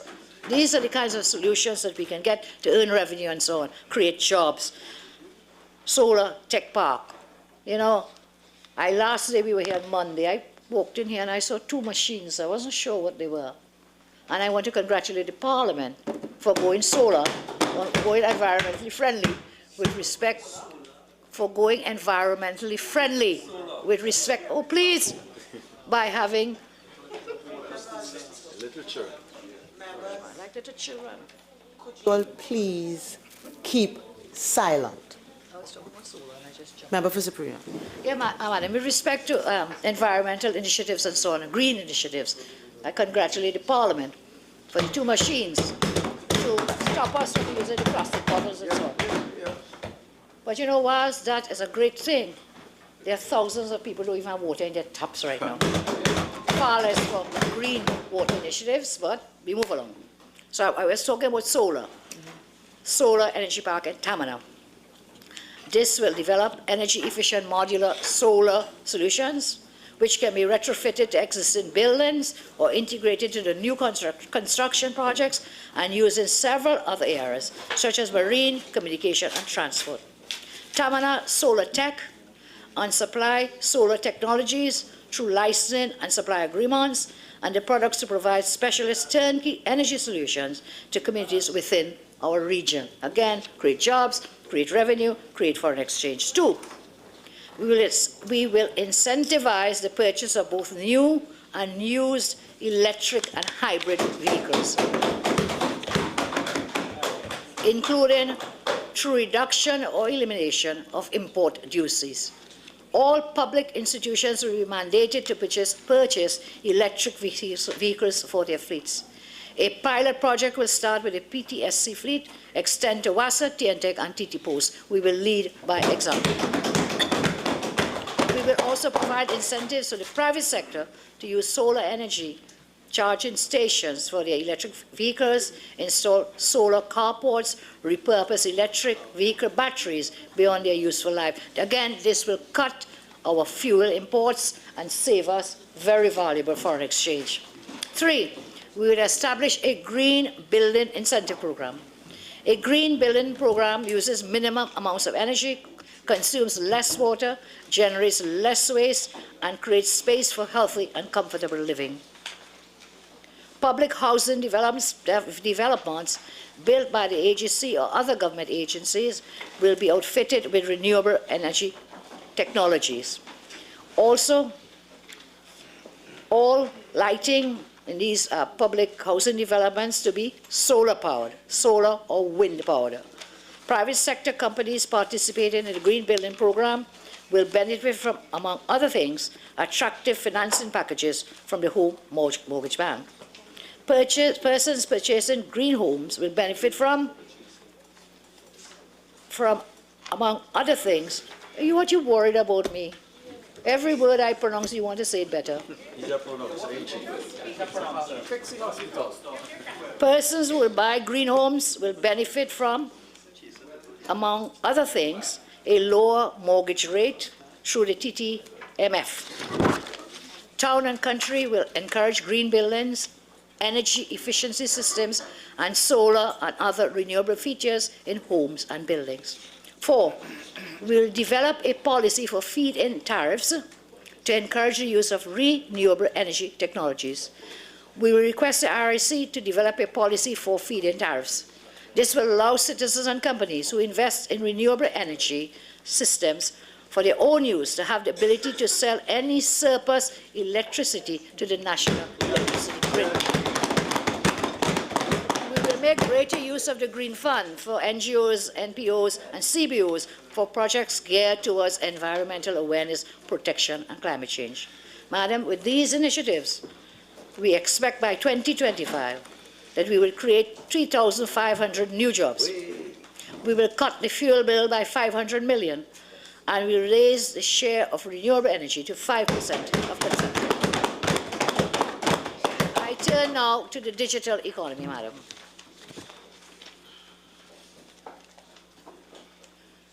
Okay. And this digital economy will leapfrog us into the 4th industrial revolution. Technology is a great equalizer and opportunity creator. We must build more services to promote inclusion and empower the average citizen in a way that removes the barriers and opens new possibilities. New possibilities open up for starting a business, accessing funding, generate revenue, and ultimately building sustainable wealth. We will create an entrepreneurial class. I want you to imagine, madam, Alan using his phone, mobile, to sign up for a national digital ID, which he can then use to unlock a suite of government services, including basic public services and grant. Wow.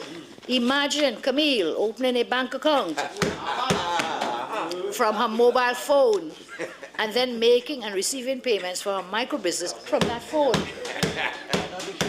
Imagine Lester. Imagine Lester being stopped by a police officer using his mobile phone to show proof of his driver's permit and vehicle insurance. That's what the technology can do. Imagine Leela receiving her repayments, receiving her payments for her housekeeping services right on her mobile phone, instead of cash and running the risk getting the cash stolen. It coming, the statute is coming 4 years later. It is time to democratize access to essential services with an environment which is entrepreneurial and inclusive. We must leave no one behind. Today, the new technologies of the 4th industrial revolution are giving birth to brand new business models and economic opportunities. The tech-driven revolution, comprising the Internet of Things, big data, advanced analytics, robotics, artificial intelligence, and augmented reality, can give TNT a great chance to speed up and transform the economy. Our education system produces graduates with science and technology skills, but there are insufficient research centers and systems to place the graduates to continue to work in the sector and to keep up with rapid advances.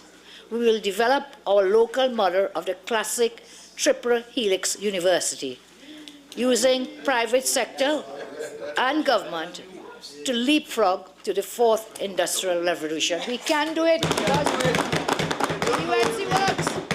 The PNM talks, but the UNC works. A new UNC government, madam, will undertake the following initiatives in order to harness the digital economy for the fourth industrial revolution. One, we will increase investment in R&D, research and development, to 1% of GDP. UTT will place special emphasis on research into the Internet of Things, artificial intelligence, robotics, blockchain, securing IP protection, intellectual property protection for this research wherever possible. NIHRS will conduct a foresighting exercise to determine which best bets digital technology areas have high growth and earnings potential to broaden adoption and use within specific industries. Two, we will establish a national venture capital fund to promote technology entrepreneurship. Three, we will invite private investors to establish a digital innovation park in Sevilla. This park will attract entrepreneurs and firms to create a cluster of world-class export companies in selected areas of innovation, technology, coming out of the foresighted exercise I spoke of before.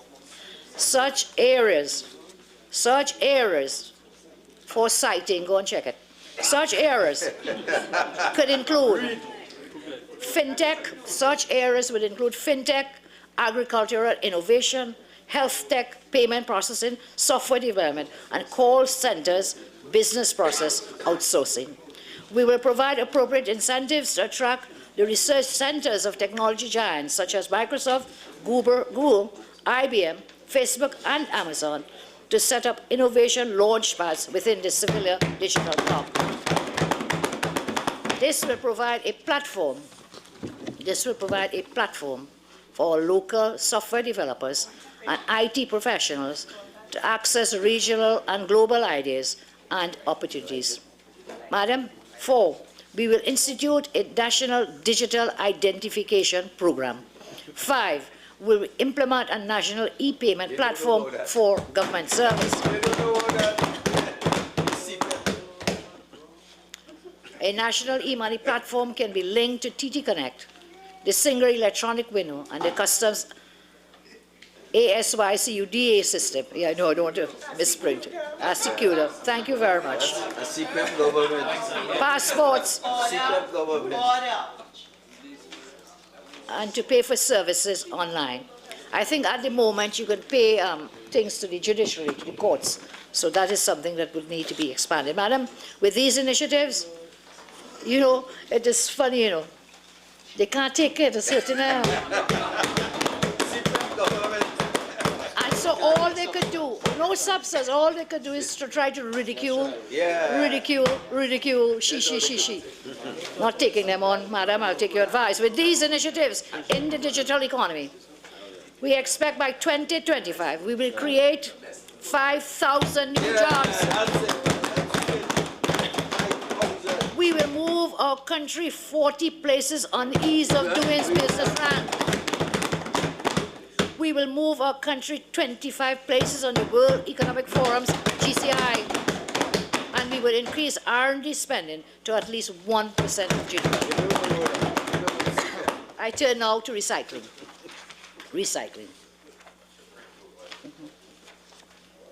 Yeah.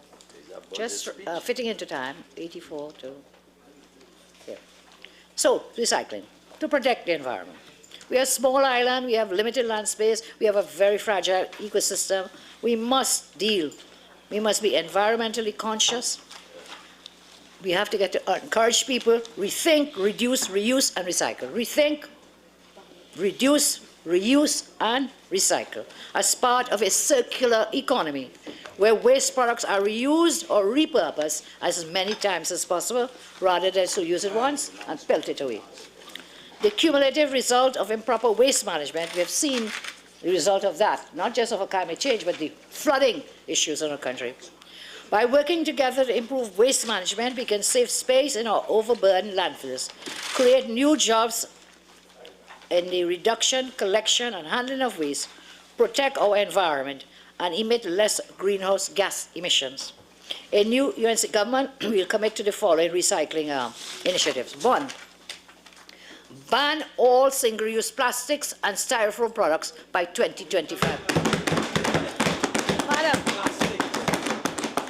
Madam, they said it once, they said it twice, they said it a third and a fourth time, and still coming soon, coming soon, coming soon, promise, promise, promise, and never delivered it. We, the PNM talks, the UNC works. 2, we will promote market incentives for recyclable and reusable materials, paper, plastic, metals, rubber, organics, and products like beverage containers, car batteries, tires, electronic equipment, bulbs, use all of these recycling market. 3, develop a network of waste collection centers, materials recovery facilities in workplaces and public spaces. Further, so people get drop-off places for the recyclable things which can then be taken up, centralized and recycled. We will establish a system of fiscal incentives to encourage manufacturers to produce and market eco-friendly products. These will help us in terms of including removal of import duties and taxes on products composed of 100% recyclable materials, tax breaks on equipment to be used for recycling, provision of seed funding from a repurposed green fund to develop innovation for reuse materials, and the removal of VAT on products composed of 100% recycled materials. 5, provide incentives to encourage small businesses to enter the recycling industry. 6, implement a national recycling educational awareness program.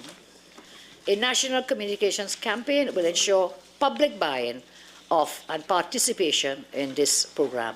7, establish recycling industrial parks. Working with SwimCall, we'll invite proposals from local recycling companies and international investors, others, to establish industrial recycling parks, mainly along east-west corridor of Trinidad. These parks will recycle the waste products, plastics, car tires, paper, scrap. You know, they put a tax on tires last year, I'm just remembering. I wonder how that worked. What became of the tires? And did they recycle them? Was there a program? Or was it just to put another tax? We will redirect the CPEP to provide labor and infrastructure support to the recycling community. With these initiatives, madam, we expect by 2025 to generate 7,000 new jobs, recover 10% of total waste through recycling, and reduce by 10% total waste generated by our citizens. I turn to the driver now. I turn to the prosperity engine of biotechnology. Our nation has a unique comparative advantage to leverage the growing global demand in biotechnology. Food and beverage companies can exploit opportunities in biofarming. Several indigenous plants are known to provide health and wellness and can form the basis for therapeutic and nutraceutical products. There is a growing global demand, madam, for essential oils, sports drinks, herbal beverages, herbal teas, dried herbal spices, and things for cosmetics. Angostura already has a global presence in the health and wellness market with the product that they make, bitters. The Angostura bitters, a famous brand coming out of Trinidad and Tobago, a great global presence. So we can use biofarming to spawn an entire network of companies in the food quality and biosafety area. Given our documented biodiversity, we have a vast gene pool from which to develop and commercialize unique biological control agents for a range of crop and livestock pests. So, a new UNC government, the initiatives in this sector will be committed to the following: increase biotechnology research and development funding. Secondly, establish a national venture capital fund to promote biotechnology startups to get businesses in biotechnology. Attract biotechnology giants to set up bioresearch launchpads. Establish, most important, so many people along the corridor have lost their jobs, establish the East-West Corridor Biotechnology Manufacturing Corridor. This manufacturing corridor will attract entrepreneurs and firms, both local and international, to create a cluster of industrial applications in agro, health and wellness, and industrial and environmental biotechnology. Such areas could include exotic livestock development, integrated aquaculture systems, biopesticides, crop genetic improvement, aging medicine, which some of us need, generics and biosimilars, bioinformatics, and environmental conservation. 5, develop a science city in Couva. We will resume the work we started in office to establish a science city in Couva. 9, Lyndhurst had begun work on a 52-acre parcel of land in Couva to establish a campus to give children and adults an engaging member educational experience in science, technology, and innovation, namely a science city. This is how we will prepare our children for the jobs of the future. That government is a party of the past. The UNC is a party of the future. With these initiatives in biotechnology, madam, we expect by 2025 to create 5,000 new jobs, obtain US $1.5 billion in FDI inflows. I turn now to the energy sector, madam, very quickly. In almost every area in the energy sector, we have declined. My colleague here for Pointe-à-Pierre will give some more details on this, but the natural gas shortage has not been eliminated. Companies at Point Lisa are struggling to pay the gas prices. Number one salesman went and negotiated with them. Remember when he went off together with the other minister, and they went over to Houston and they negotiated prices. Companies are now struggling because they put it too high, too high. We have had a closure of the Mittal Steel Complex. We have had the closure of 2 MHTL plants in 2017. We have had the closure of the refinery, of course, as we know, 2018. We now face the possible mothballing of Atlantic Strain 1 in 20. We have had 57% reduction in drilling activity since 2015. Oil production has declined to levels last seen in the 1950s. The PNM has overseen the collapse of oil production at Trinma. The much-hyped Dragon deal is dead. And the only ray of light here comes from the deepwater exploration campaign being conducted by BHP Billiton, which was mentioned by the Minister of Finance, that has resulted in significant discoveries of natural gas. That campaign, madam, exploration, has its genesis, conceptualization and initiation on a home under the government that we led. During which time, all 9 deepwater production sharing contracts were signed. Okay, so what will we do? A new UNC government will hold regular competitive bid rounds. This government, they had one bid round, and guess what? It failed. It failed. Within our first 90 days of coming into office, we remodel the fiscal regime to meet the reality of a low-price commodity environment. They promised and they promised and they promised and never did it. A key element in that will be the complete reform of the SPT, the Supplemental Petroleum Tax Regime, and royalty rates.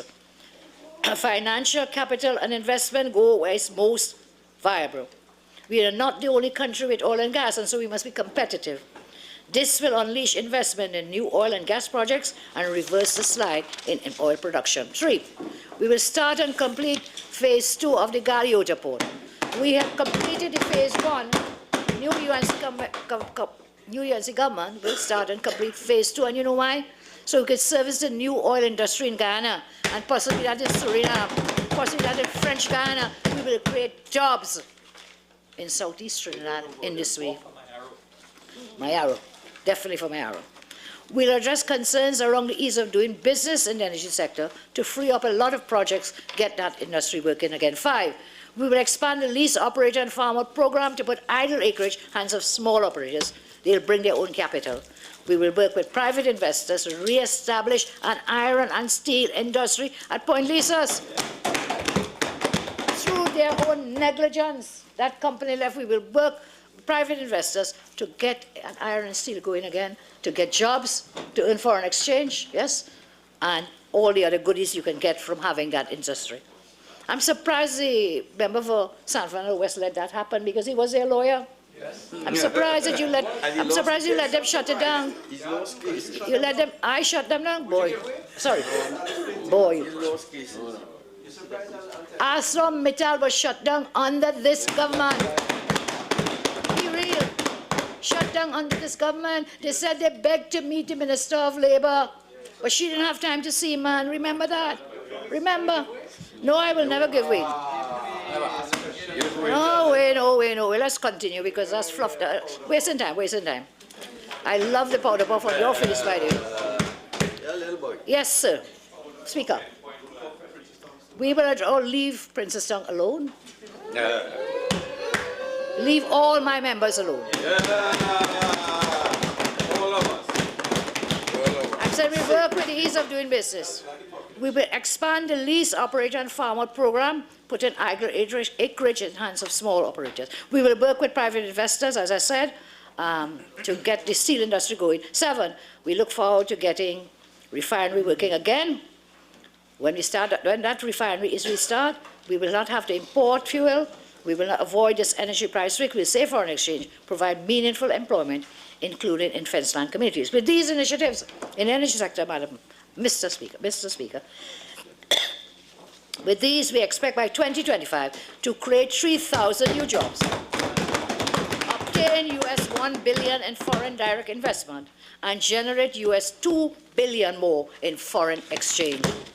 I turn to jobs and skills, and I'll say very quickly, we have to prepare for the future of work. The jobs of today will not be the jobs of tomorrow, and therefore we must train our workforce, train our children, the youth, to be able to function in the future. And so our transformation trust is linked to developments of strategic clusters, as I said, good polls and so on. We will invest in our students to create a well-trained labor force with the right skills and talent for jobs of the future and to foster entrepreneurship to innovation, especially amongst the young. To do this, we commit to the following, and UNC government, we will align GATE funding to the economic priority areas and the labor market needs. We will foster a business environment that is conducive to entrepreneurship and innovation. We will transition CPEP to private sector employment. Gradual transition. And as I indicated, Mr. Deputy Speaker, we expect from these plans that by 2025, we would have created 50,000 jobs. With respect to foreign policy, look, we will re-engage with our allies, with other countries. We have seen people buffing up the US, buffing up the English, the BBC. Everybody. So what we will do in terms of foreign policy, we will re-engage fully with CARICOM, promote as much as possible a common and proactive policy stand on critical cross-border issues. We will rekindle our relationship with the United States, our main trading partner in the Western Hemisphere. It is strongly in our country's interest to support US global leadership, which has built, contributed to, and led post-Second World War international order. We will reinvigorate cooperation with the United Kingdom. The UK is one of the countries also a very important partner, and its exit from the European Union will not change the foundation of our framework agreement. We will use this transition to reinvigorate relationships. We will pursue closer cooperation and deeper economic partnerships with the new and emerging powers in Latin America, Africa, the Middle East, and Asia. We will develop new approaches to harnessing our soft power assets with non-state actors, engaging non-state actors such as multinationals, civil groups, and so on, will provide foundations to add to our international influence. So with these initiatives, we propose and expect that by 2025, we will sign economic partnership agreements with Israel, Philippines, and the Netherlands. Now, when I talked about creating the 50,000, where are you getting that money? Where are you getting that money? Where are you getting? I'm going to tell you how. Our financing strategy. Tell them. They can't do it. We will scale up domestic revenue mobilization. Yes, yes. And I shared with you with respect to the the fiscal insanity as versus restoring fiscal sanity. We will leverage public sector resources to obtain private sector participation in financing priority development. We'll build strong debt management, but I did debt too under your governance. Debt management and negotiation capacities in the government. I've already spoken our strategies of consolidating debt management. We will set up a national food security fund to identify and invest in attractive assets in the global food and agriculture value chains.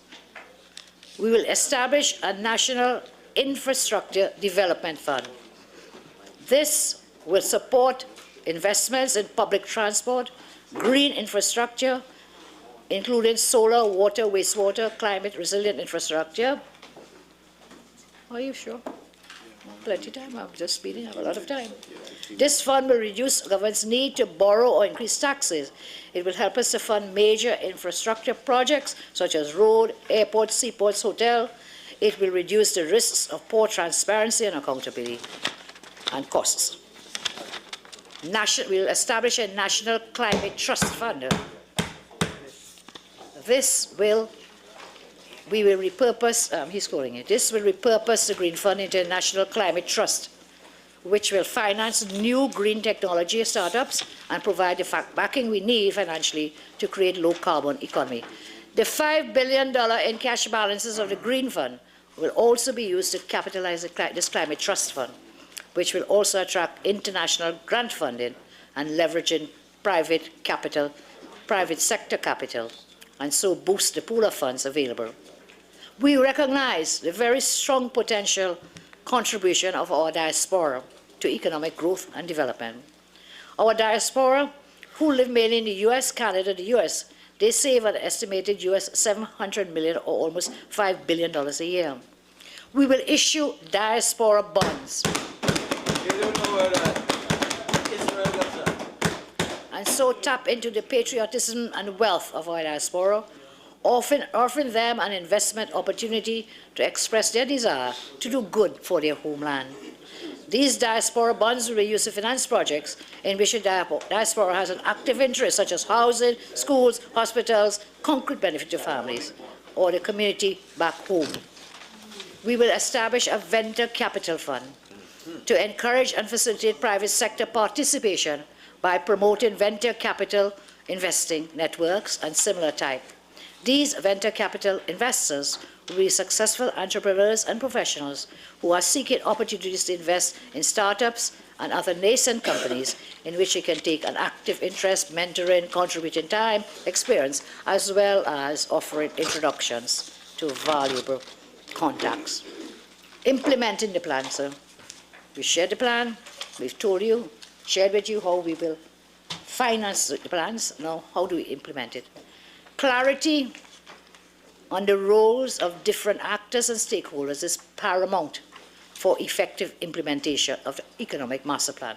The private sector will play the driving role in implementation of the plan, undertaking the most of actual investments and projects that have been identified to bring about the transformation needed. The government, for the most part, a new UNC government, will play a facilitative role. ensuring that proper physical infrastructure is in place, macroeconomic stability is maintained, quality human capital is built, and the rules of the game are set. This is the way the government ought to form. The government should be in business. Let the private sector and the businessmen do the business in Trinidad and Tobago. That is not the job of the government. The government is to facilitate that development. We recognize implementation challenges and so on. So what do we do? A new UNC government will establish an Economic Strategy Council to help us to implement the plan. This council will implement and manage flagship projects, programs considered transformational and industrial, instrumental to achieve targets. The UNC shows, this shows the UNC is light years ahead of the light bulb gang.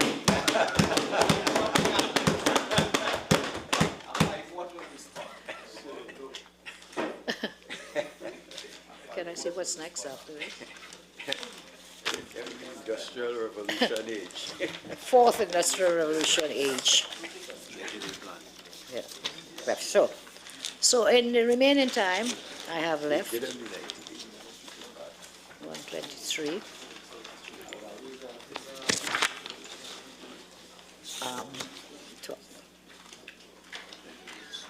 11 minutes, well, 10. Madam, Mr. Speaker, I will just quickly run through our 90-day plan before I close. 90-day plan. The first 90 days, 1, work with the bank, finance, CSO to determine the true state of the economy because we've been hiding the statistics. Country's finances, capital projects, and share information with citizens, unlike the conmanship we've seen. 2, we will immediately provide the Office of the Procurement Regulator with proclaim the law and budgetary rules. 3, we will prepare a divestment plan for the state enterprises and a debt workout strategy for those enterprises. 3, we will repeal the property tax legislation.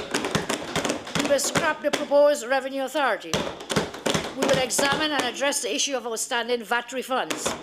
We will prepare legislation for reducing personal income and corporate taxes and simplifying the VAT regime. We will begin drafting legislation to fully integrate the HSF into a new fiscal responsibility framework. 9, we will mandate each minister to prepare a one-year action agenda to be considered by the Cabinet. 10, we will share with citizens our priorities for action during our upcoming budgetary period. We will formulate a project plan for the completion of all infra projects that we're currently in train, unlike them who shut down everything and then they couldn't get it restarted, reach 4 years later with no accomplishments. We will prioritize resolution of the issues regarding former carrier workers as well as former petroleum workers. We will incorporate the PDL larceny squad into the TTPS. We will establish the Economic Strategy Council. We'll have discussions on forging economic partnerships with other countries. We will implement a fully functioning sea bridge and air bridge. We will work with stakeholders to commence operations at the oil refinery. We will begin a public green building program. We will mandate the NIHRS to conduct foresighted exercises to consider the adoption and use of biotechnology and digital technologies within specified industry. We will immediately ban all single-use plastic straws. We will initiate a process of aligning gate funding to economic priority areas to meet the needs of the labour market. We will request both finance and central bank to start the process of creating a National Food Security Fund, the National Infrastructure Fund, the National Climate Trust Fund. These innovative funds will mobilize the resources for the economic transformation that we have to do without raising public debt, without raising public debt. 23, we will request both finance and bank to prepare an action plan for issuing diaspora bonds to the TNT diaspora community.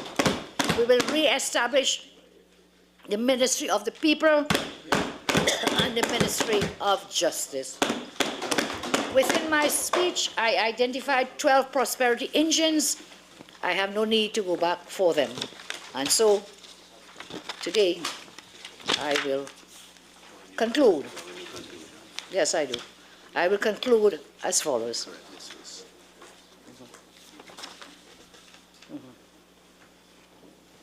What is that? For what? Okay. May I just correct that the $4.2 billion I spoke of was TT dollars of the drop in the Heritage Fund. Madam, I'm so thankful this budget is the last of this failed government. I do not think the country should have to endure any more of the triteness which came last Monday. There was no imagination, no innovation, no creativity, no ideas, no vision. The presentation was pedestrian as all the others. But worse, because they have achieved so little over the $200 and something billion they spent in the last 4 years, and because this was his last budget when he had to strong, joyful and triumphant for election purposes, the minister had to keep repeating things they promised during the last 4 years to make it seem like it's a lot that was done. In their 5th and final year, instead of having fruits of strategic inventions to celebrate, interventions, we were being told of coming soon, as I said. Stay tuned to Cinema near you, because it's a fantasy movie. Coming soon, and never reaches. And so forward, this confirms the fact they had no plan when they got into office. They just fumbled and stumbled around for the last 4 years. And so, forward now to a brave new future. And not in any vague, generalized way. We have thought long and hard about it. And as I demonstrated today, we know exactly what to do to transform and resurrect our economy. We must leave behind the incompetent performance of this government, the promises, the emptiness of their promises, and those again in the 2020 budget. I have 6 minutes, huh? Through you now, Madam, with your permission, I address our beautiful nation. To every citizen I say, we can still save our country. I ask you to examine for yourself the plans I have outlined for you in considerable detail. Talk about them, debate them, ask questions, make suggestions, get involved. Let us have a national conversation. Let us bring all the people into that process. This must not just be my plan. It must be our plan. We must work together to execute for ourselves and for our children and future generations. I therefore issue a call for national action. We will now spread this plan far and wide. We will preach the gospel. We will demonstrate there is no trickery, gimmickry, or despicable fakery here in these plans. Others came telling you they were ready when the truth is they are empty. And we have seen the fruits of that deceit and duplicity over the last 4 years when they have taken our country over the precipice. Today, Madam, we inaugurate a new political culture in our country. When 1 whole year before general elections, we tell you what we are going to do, when we ask you to judge us and we ask you to question us, not on promises, but on the substance of our concrete plans and our proven track record of delivery. And there are other plans which we will reveal for the country's social and institutional regeneration. Our aim is a complete renewal, transformation, resurrection of our country. Our plan demonstrates we have the vision and conviction for the task ahead. We will get to work immediately. With diligence, resolve, and a shared vision, we can transform our beloved nation and ensure a brighter future for every single one. But the people need the opportunity to realize this vision. Remember, the PNM talks, the UNC works. And so, once more, I call upon the Prime Minister. Where's the paper, please? Yeah, I call upon the Prime Minister to call the general election and not breaks by calling this local election. I want you to know the UNC will meet you and beat you at the polls on December 2nd.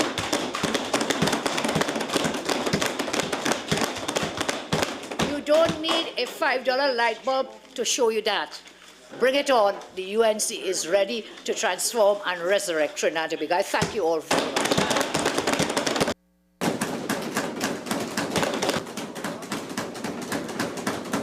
Member for Laventille West.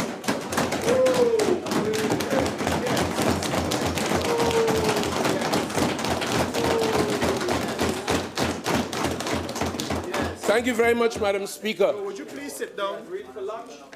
What is the point? What is the point? When are we breaking for lunch?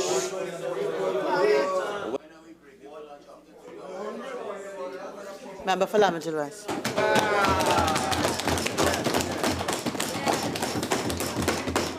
Thank you very much again, Madam Speaker. Madam Speaker, I've been around this Parliament for quite some time, and as a consequence, I can truthfully say I know the difference between fact and fiction, untruths and truth, political desperation, and, of course, bravedage. Madam Speaker, I heard a lot of that for the last few moments, and I recognize it, and I suspect the people of Trinidad and Tobago recognize all of it very, very clearly, Madam Speaker. Yes. I must begin, notwithstanding my longevity in this place, by expressing on behalf of the people of Laventille West and all of the decent, right-thinking people of Trinidad and Tobago whose comments we have been listening to and reading for the last few hours since the delivery of his budget, I must on all our behalf congratulate the Minister of Finance. This budget, Madam Speaker, is nothing short but a work of art.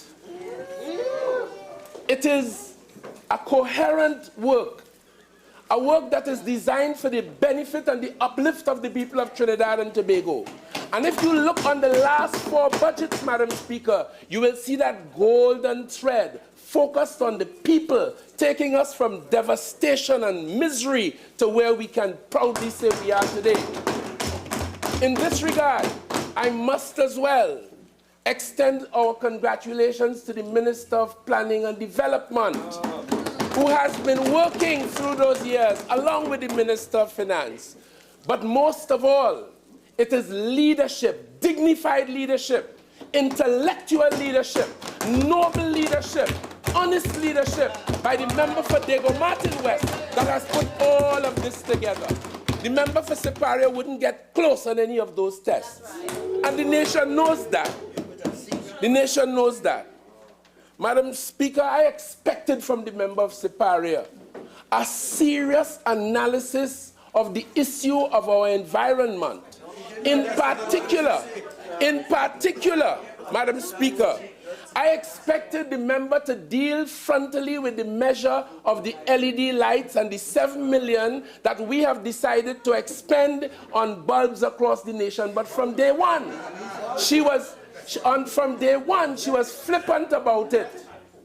And a flippancy continued today. But, Madam Speaker, the reality shows us, and the ordinary members, not lawyers like the senior counsel she gave herself to be, not a member of Parliament, but the regular, ordinary citizens of Trinidad and Tobago have worked out that initiative alone will reduce the demand for our natural gas, a finite and diminishing resource, in electricity generation by 564 cubic meters per day. They have calculated that this volume of natural gas has a quantifiable daily value of US $1.4 million per day. They have worked out for us the cost of the program, that is $7 million, can be recouped in 0.72 of a day. And annually, the total reduction of the consumption of natural gas would have the equivalent market value of Trinidad and Tobago dollars 3.5 billion. And Madam Speaker, it can also reduce the volume of carbon dioxide that Trinidad and Tobago releases into the atmosphere by 30,000 tons per day. But from day one, we heard the member for Siparia being flippant about it. But the national community has seen the wisdom, and they have embraced this idea with both hands. The member for Siparia came and spoke hypocritically about the question of solar energy and promised that they would create jobs in this regard, and it would create forex. As I have just read for you, Madam Speaker, that is precisely what this small measure of the LED lights would do. and we expect to phase out on that understanding incandescent lights over our period in the next term in government. Madam Speaker, it was the government led by the member for Siparia that mortgaged our green fund. Let me talk a little bit about environment. When they were scratching around looking for money, when oil revenues and gas prices and revenues had gone down substantially, and they knew that from 2012, and they were looking for more money for their largesse and their gifts to try to win the last election, which they did not. They went to the Green Fund, and when they saw that the law did not permit them to take that, like the 16 billion in NGC, they mortgaged it, and they used it in mortgage, got money, and spent it on other things. And we have spoken enough about those other things. I don't need to dwell on that today. They also tried to build an administrative or a sports complex on the Etihad ground, which is a known aquifer. No respect or regard for the environment, Madam Speaker. So all that I heard this morning can be initialed, hypocritical in the extreme. And I heard a lot about by 2025, by 2025, by 2025. By 2025, I assure you, Madam Speaker, the UNC will be right where they are in opposition in this country again. And the member for Oropuch will be the leader. Oropuchis would be the leader, and the member for Siparia will be a thing of the past.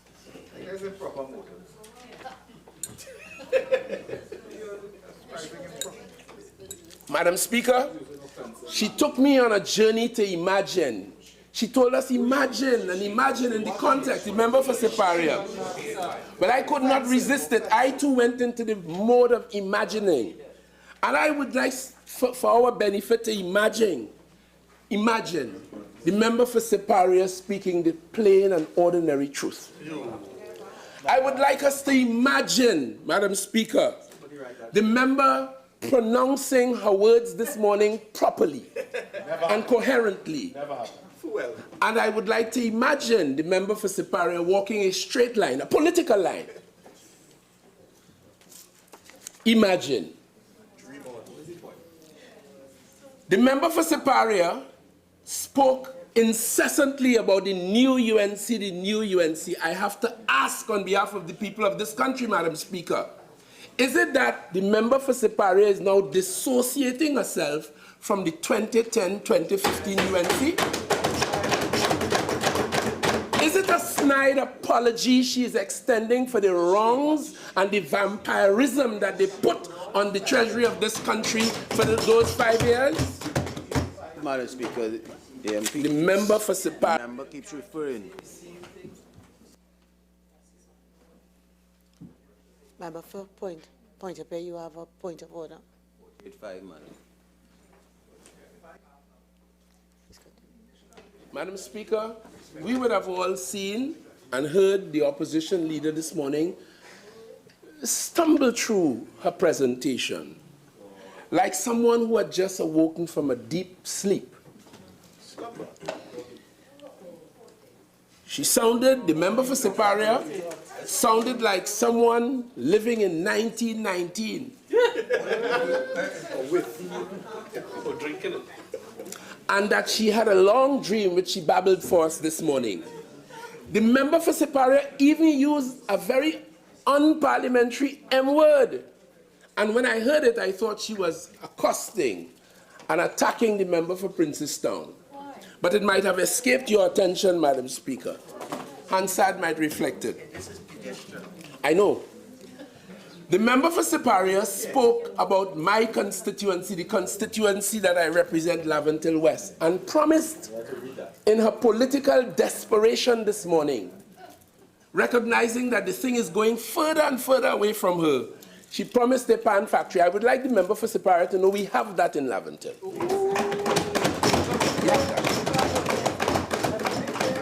And it is not a state entity or state activity. It is run by a private owner. Private owners is a private firm, and they have been operating for years. But, Madam Speaker, they supplied pans for the Pan in Schools program across Laventille and across Trinidad and Tobago because the UNC identified it as a PNM thing, and they have issues, some of their supporters, with the national instrument. No sooner did they come to office in 2010, they wrecked the Pan in the Schools program, and that company and other Pan companies floundered. They wrecked it. And it takes this BNM government in recognizing the value of the national instrument. And as Chogdas told us recently, only a couple of days ago in his writing, that music and culture in schools are a very important component in their learning.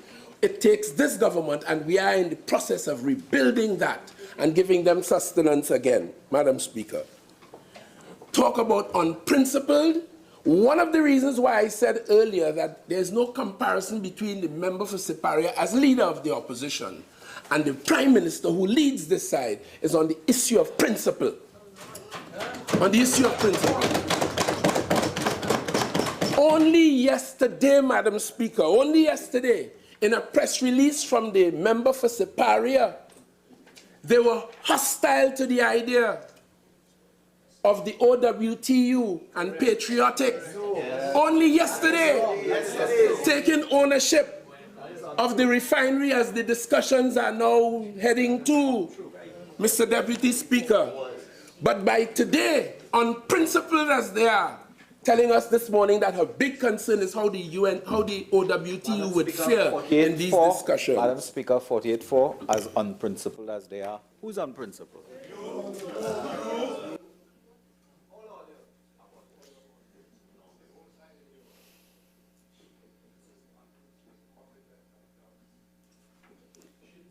Member for Caroni East, I'm sure you've seen me standing. All right. Honorable members, I would like you all to remember that certain things are unparliamentary. And as I've always reminded, I think it was the member for Tabakeet who has told us an eye for an eye will make everybody blind. So I'll ask everybody to capture the composure. Continue, member. Thank you very much. In passing, Madam Speaker, the member for Siparia described this budget, this wonderful work of art, as a condescending insult to the poor of Trinidad and Tobago. I would like to suggest to the member that more insulting is stealing the patrimony of the poor.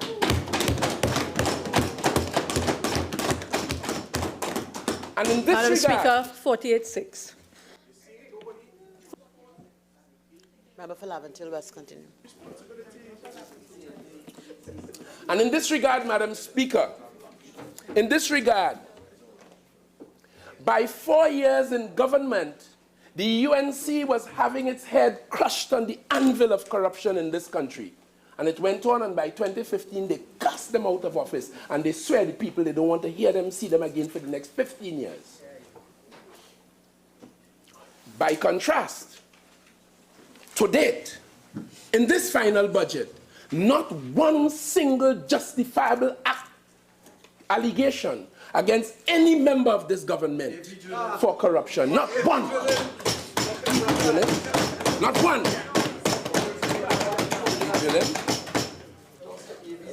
And I venture to suggest to the member for Siparia, incoherent and obviously ignorant in its purest sense of the details of this budget and what it means for the people of this country, I venture to say to the member for Siparia that every single thing in this budget affects and benefits the poor and the small man in this country.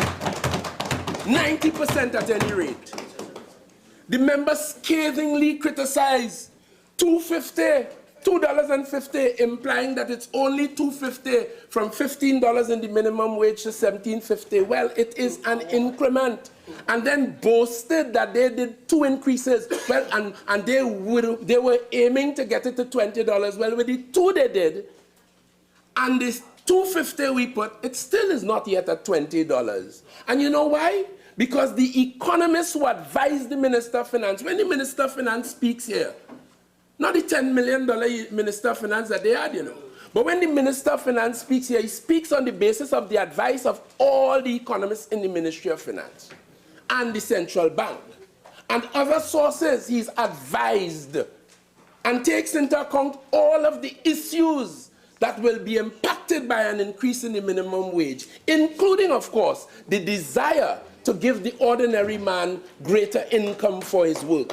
All of that taken into account. And you proceed in an environment of the ability in which to do it.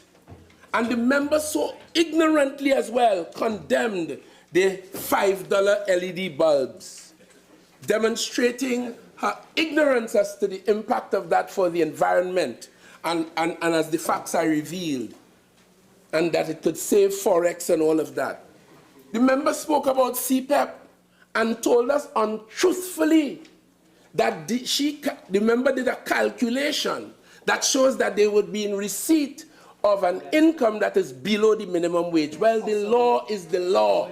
This is a legal requirement, and nobody, including a state entity, CPEP, could pay less than the minimum wage. And that...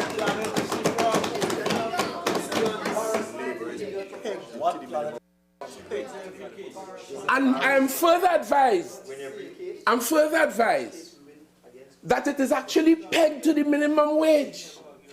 And therefore they get a 15% increase in light of that. And that came from the member for Siparia, who put her hand in the cookie jar and took herself silk.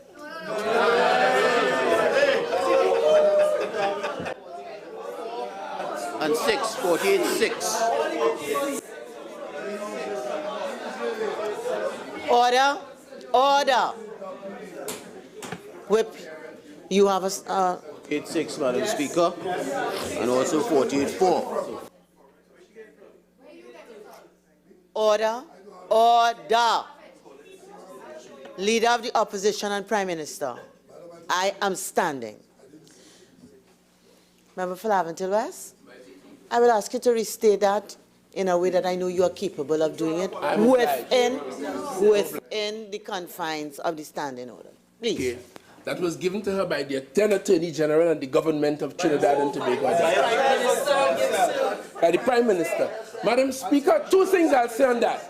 At the end of the day, the way the process works, it's the Prime Minister of the country that has the final say in the matter. And that's my context.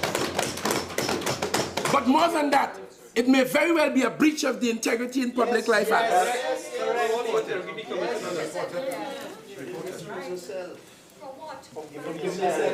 Himself to himself, herself to herself, for a benefit.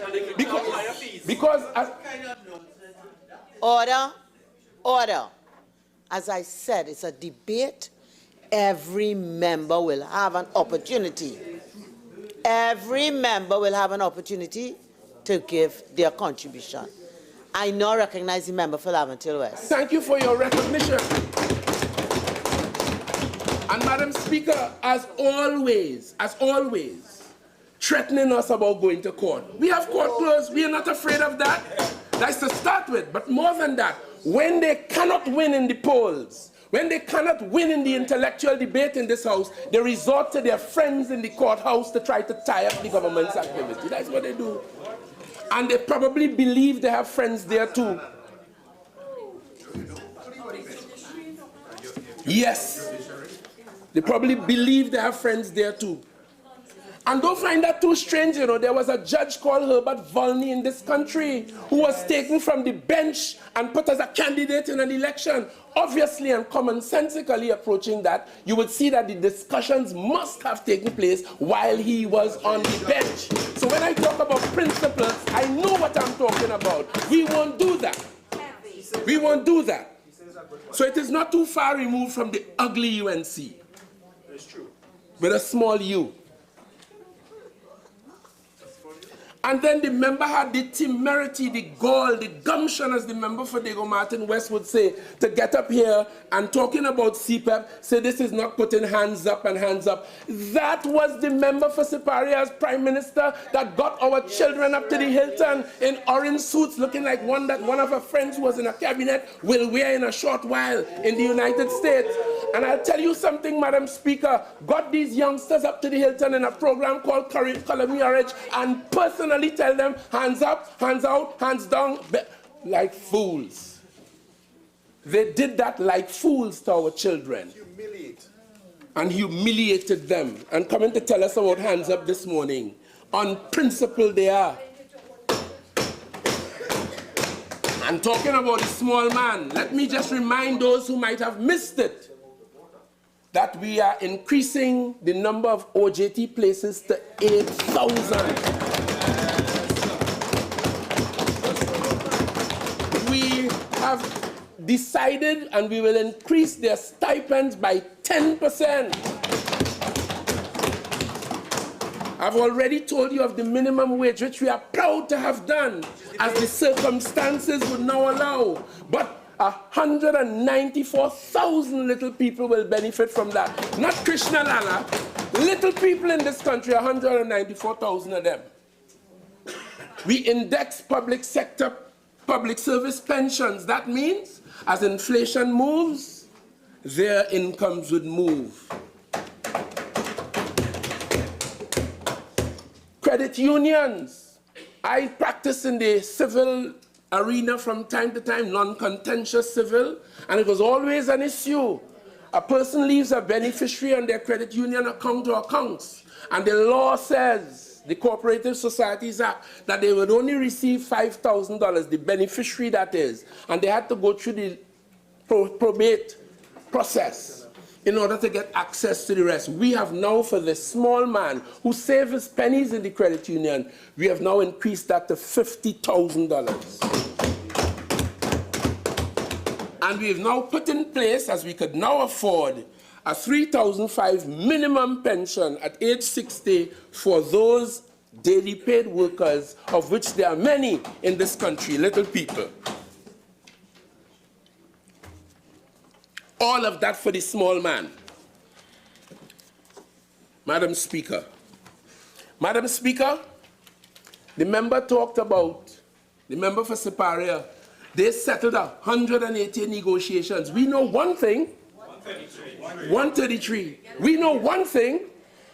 When we came to office, we met $6 billion in debt to some of those who they negotiated and settled. And this government had to find it. And we did. And we paid it. To keep a smooth and quiet industrial climate in the country, because the country was already traumatized by the activity of the UNC between 2010 and 2015, and the economic stresses that the Minister of Finance had to deal with, and the Prime Minister and the Minister of Planning. When he was told gleefully by a very good friend and a former governor that we had 3 days sustenance to go. And we settled that debt. So with all that they say they did, it took this government to settle it immediately, because their friends would have been saying, we want we money now, we want we money now. And we did that. Mr. Yeah, you can say that, you can say that. Yeah, but those are the facts. We all live on principle on this side of the Atlantic. All of us live on principle. So do not be surprised if you hear me proudly repeating the words of the member for Dago Martin West. I will do no such thing in relation to Siparia, though. Sure you are that. Madam Speaker, in respect of the Couva Hospital, let me place on record again, because they have been going around mischievously and in childlike fashion, a serious matter of the nation's health, telling the people of this country that they built a children's hospital in Couva, and that now we have reduced it to a drugstore. That's their line. Let me place on record that it was not any children's hospital. We met 150 adult beds and 80 juvenile or children's beds. It was a normal hospital. But they wanted one in Couva, as they wanted a law school down in Debe, as they wanted an airport in Couva. They were trying to work a certain agenda, Madam Speaker. Certain agenda. Yeah. That hospital. 48-6, Madam Speaker. He is imputing improper motives and bringing Member another for Naparima, if you want to make a point of order, you stand. I'm recognizing Karen. I am standing on 48.6, imputing improper motives and bringing an aspect into this house, which is sinister, which is sinister. Overrule, member for Lavender West.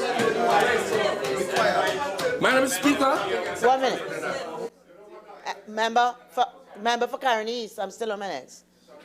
Okay, now I'm hearing coming certain words. I would ask members to just desist. Member for Lavender West. very warmly. What did we do? We met it unfinished and we finished it. And today the Minister of Health will tell this country truthfully that several diagnostic testing procedures are well underway. And so far, 1,400 have been successfully completed at that institution. And the plan by this government, which is being rolled out, is to find modern, business-like management for the facility. Yes, that's all right. That's all right. We do it on principle and on process. And we will take it forward in service of the people of Trinidad and Tobago. And Madam Speaker, it is there, so we make use of it. Right? So there it is, Madam Speaker. Madam Speaker, the member unashamedly told us here today that we will scrap the TTRA, the Trinidad and Tobago Revenue Authority. I don't know what is their issue with the Revenue Authority so much, you know. It may very well be that some persons in this country have assets and income and money that they don't want a really close look at. Avoidance tendencies. It may be about avoidance. I don't know what they have with the TTRA, but I'll tell you what, I sat yesterday at the Radisson Hotel and listened to the Minister of Finance in a most transparent way for the third time. Spotlight on the economy, spotlight on the budget, spotlight on energy. For the third time, we went to the country and told the country the state of affairs with our business. And I sat there yesterday and listened to the business chamber representative and the TTMA representative with no political axe to grind say openly we have to put aside petty, foolish politics. It is clear from their business perspective that the TTRA is necessary, useful, and good for Trinidad and Tobago because they consider it unfair that some people pay taxes and some people don't. And the current arrangement simply allows for that. It is in the TTRA that you will get better management and monitoring and more likely to correct revenues. Madam Speaker, we dealt with a FATCA matter here, and it is in dealing with that and reading about Uncle Sam and his tax regime that I realize how serious taxes are to the United States and any serious government. It is about revenue, and we are in a climate where we had, under the leadership of the member for Separia, expenditure projected at $64 and $65 billion with revenue at $37 billion. Revenue is critical with all of the things the member said we will do. And with all of the things we prudently said we'll do in this budget, it depends on the availability of money in order to do it. But we want to raise taxes proper. She said, as the member for Separia, we'll scrap the property tax. But as was pointed out earlier, some of them have places in Miami where they pay it. And the point is, these two will provide enhanced revenues for the country and greater equity. But they are dead set against it. And shamelessly tells us, we'll scrap it. But we know the motives behind that. And we will do what we have to do in the interest of Trinidad and Tobago. So we raise taxes, they have a problem. We borrow money, they have a problem about public debt. We draw down on the Heritage and Stabilization Fund, they have a problem with that. But they are the same people who every minute demanding goods and services from Mother Trinidad and Tobago, which it will only take revenue to do. That's why I say they are unprincipled in their thinking. The member for Separia said they'll reduce corporation tax, so she's going to give up some more revenue again. She's going to give up some more revenue. And this is why I describe it as desperate political clinging and campaigning and abracadabra, as my friend is saying. Yes. Just trying to win friends in the national community to bite them again.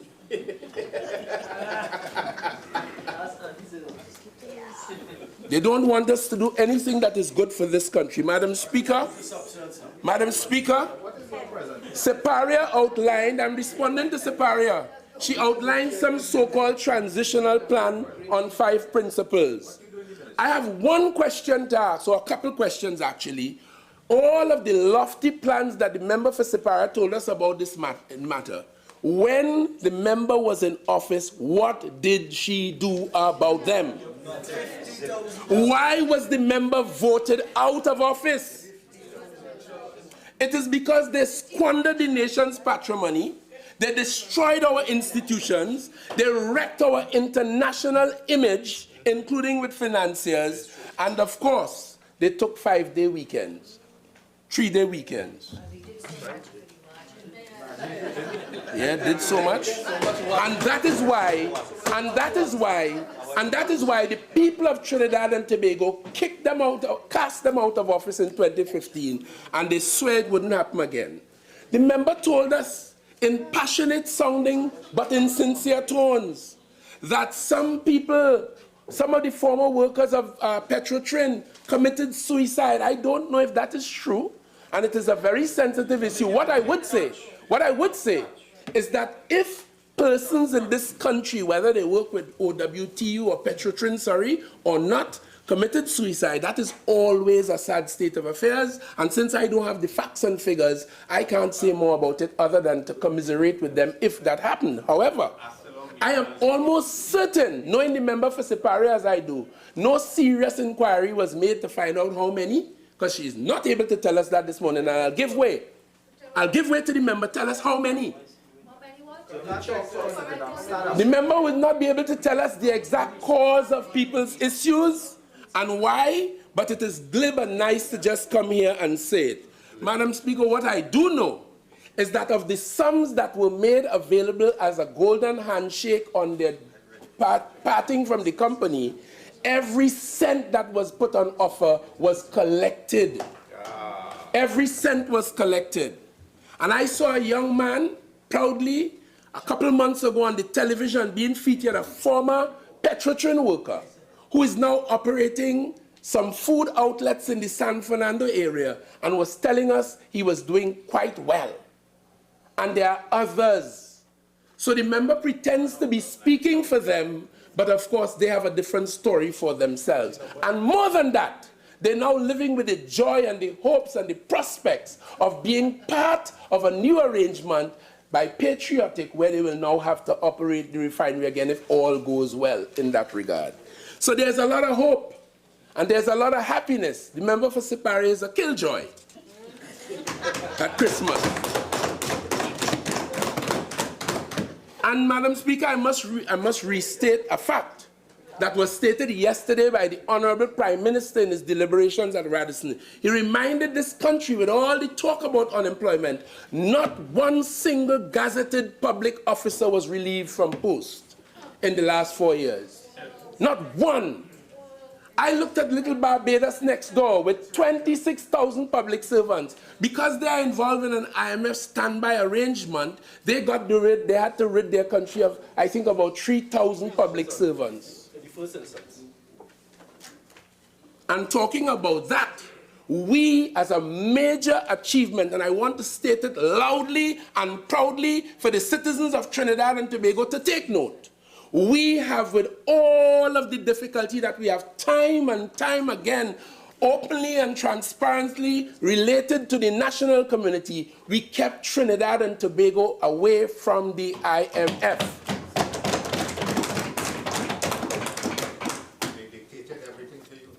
We did that. And the Minister of Finance and the Minister of Planning, led by the Prime Minister and the Cabinet more generally, we constructed our own austerity program. We said this might be bitter, but better we make it. Because all of the subsidies which we enjoy in agriculture, in health, in education, in the social development programs, all of them would have been at risk had the IMF come here. And the UNC and government last was taking us straight to the IMF. Because they were reckless in their management of the affairs. They left us bankrupt. NGC, they raided, they maxed out our credit accounts. They mortgaged our levy, unemployment levy and the Green Fund, as I said. Wherever they could find money, they just took it.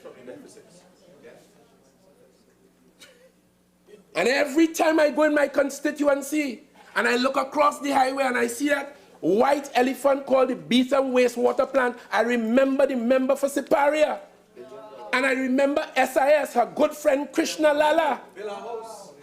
The man who built her house, and she admitted that. You're not getting away with that in South. 1 minute.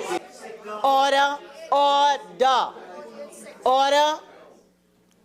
Member for Superior, what is the standing order? Please continue. Thank you very much. With elevator too. And talking about don't like little people. In all of the melee concerning that, two things didn't escape the member for Laventille West. One, when the house was being constructed, the logo on the backhoe and on the tractor was all painted off. Somebody did not want somebody else to know who was working in Philippines. The fact. That's one. Member for Superior? Yes. 48-6, man. Please continue. And the other thing, and the other matter that did not escape the member for Laventille West. Can we have some order, please?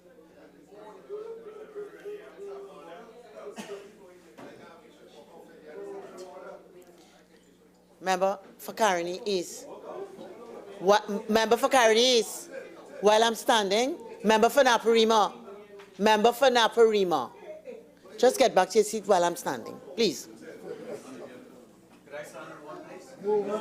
You start. Get back to your seat.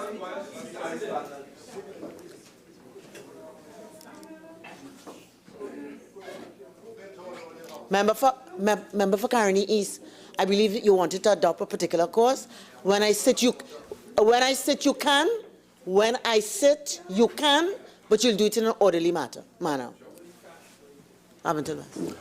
And the other thing that did not escape the member for Laventille West is that in all of that dust, in all of those clouds, dark clouds, a young man by the name of Christian and his lawyer wife bought property in this country for a high-profile citizen from Philippines in this country known to all of us. That's a fact. I have the documents in my possession. And if anybody want to dispute that, let them say so. What's your point? My point is that we are a principled and honest bunch who the country could trust.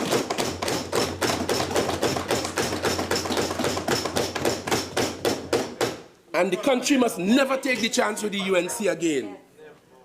I heard the member for Siparia tell us today that business is losing confidence. Madam Speaker, I just told you,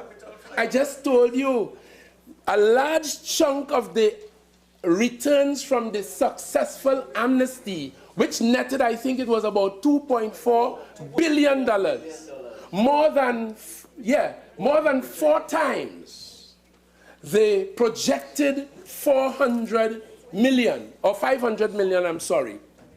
A large chunk of that, the Minister of Finance tells us, came from the business community. 600 million. They paid up their taxes, demonstrating that people are willing to pay taxes, demonstrating that the current arrangements allow them to escape unscathed until the amnesty to avoid the penalty and the interest, and demonstrating, of course, that they intend to continue in business. They have confidence in the economy led by the Minister of Finance, directed from the government. Yeah. Those are the facts. So this thing about loss of confidence, that's what they do. They get from this pulpit or this platform, they get on platforms all over and badmouth and bad talk Trinidad and Tobago. And that is part of the load we carried for the last 4 years. So we have done, you know, like Brian Lara, they say he was a great batsman with great statistics, but if he wasn't cheated out so much, his statistics would have been even better. Well, the load we carried, what we met and what we had to deal with, and the court and other opposition from the opposition, Madam Speaker, we really did a fantastic job, colleagues. A fantastic job. Did it against all odds. And we will continue. And I must say, in going forward, talking about local contractors, they gave a contract. They gave a contract in a hotel room somewhere, I think in Brazil. South Africa. In South Africa, sorry, to a company called OAS. OAS Constructura, sorry. And they embarked upon a $7.2 billion enterprise to take us to Point 14, an extension of the Ho Chi Highway. Well, all the story about that, the country well knows. What I could tell the country today, there's a tremendous amount of litigation taking place arising out of land acquisition in those matters. We have hundreds of property that they acquired that is not needed for the project. We have properties that they paid for, the people stayed there, they get paid again. One company. The company ran away, crashed on the job. Minister Young and others had to go to London to fight to get the bond money, the performance bond, which is what is now being used to continue the development of that highway. Just to remind the national community. And today, in respect of local contractors, we broke it up into packages, and every single package or segment of that highway is now under construction in the hands of a local company.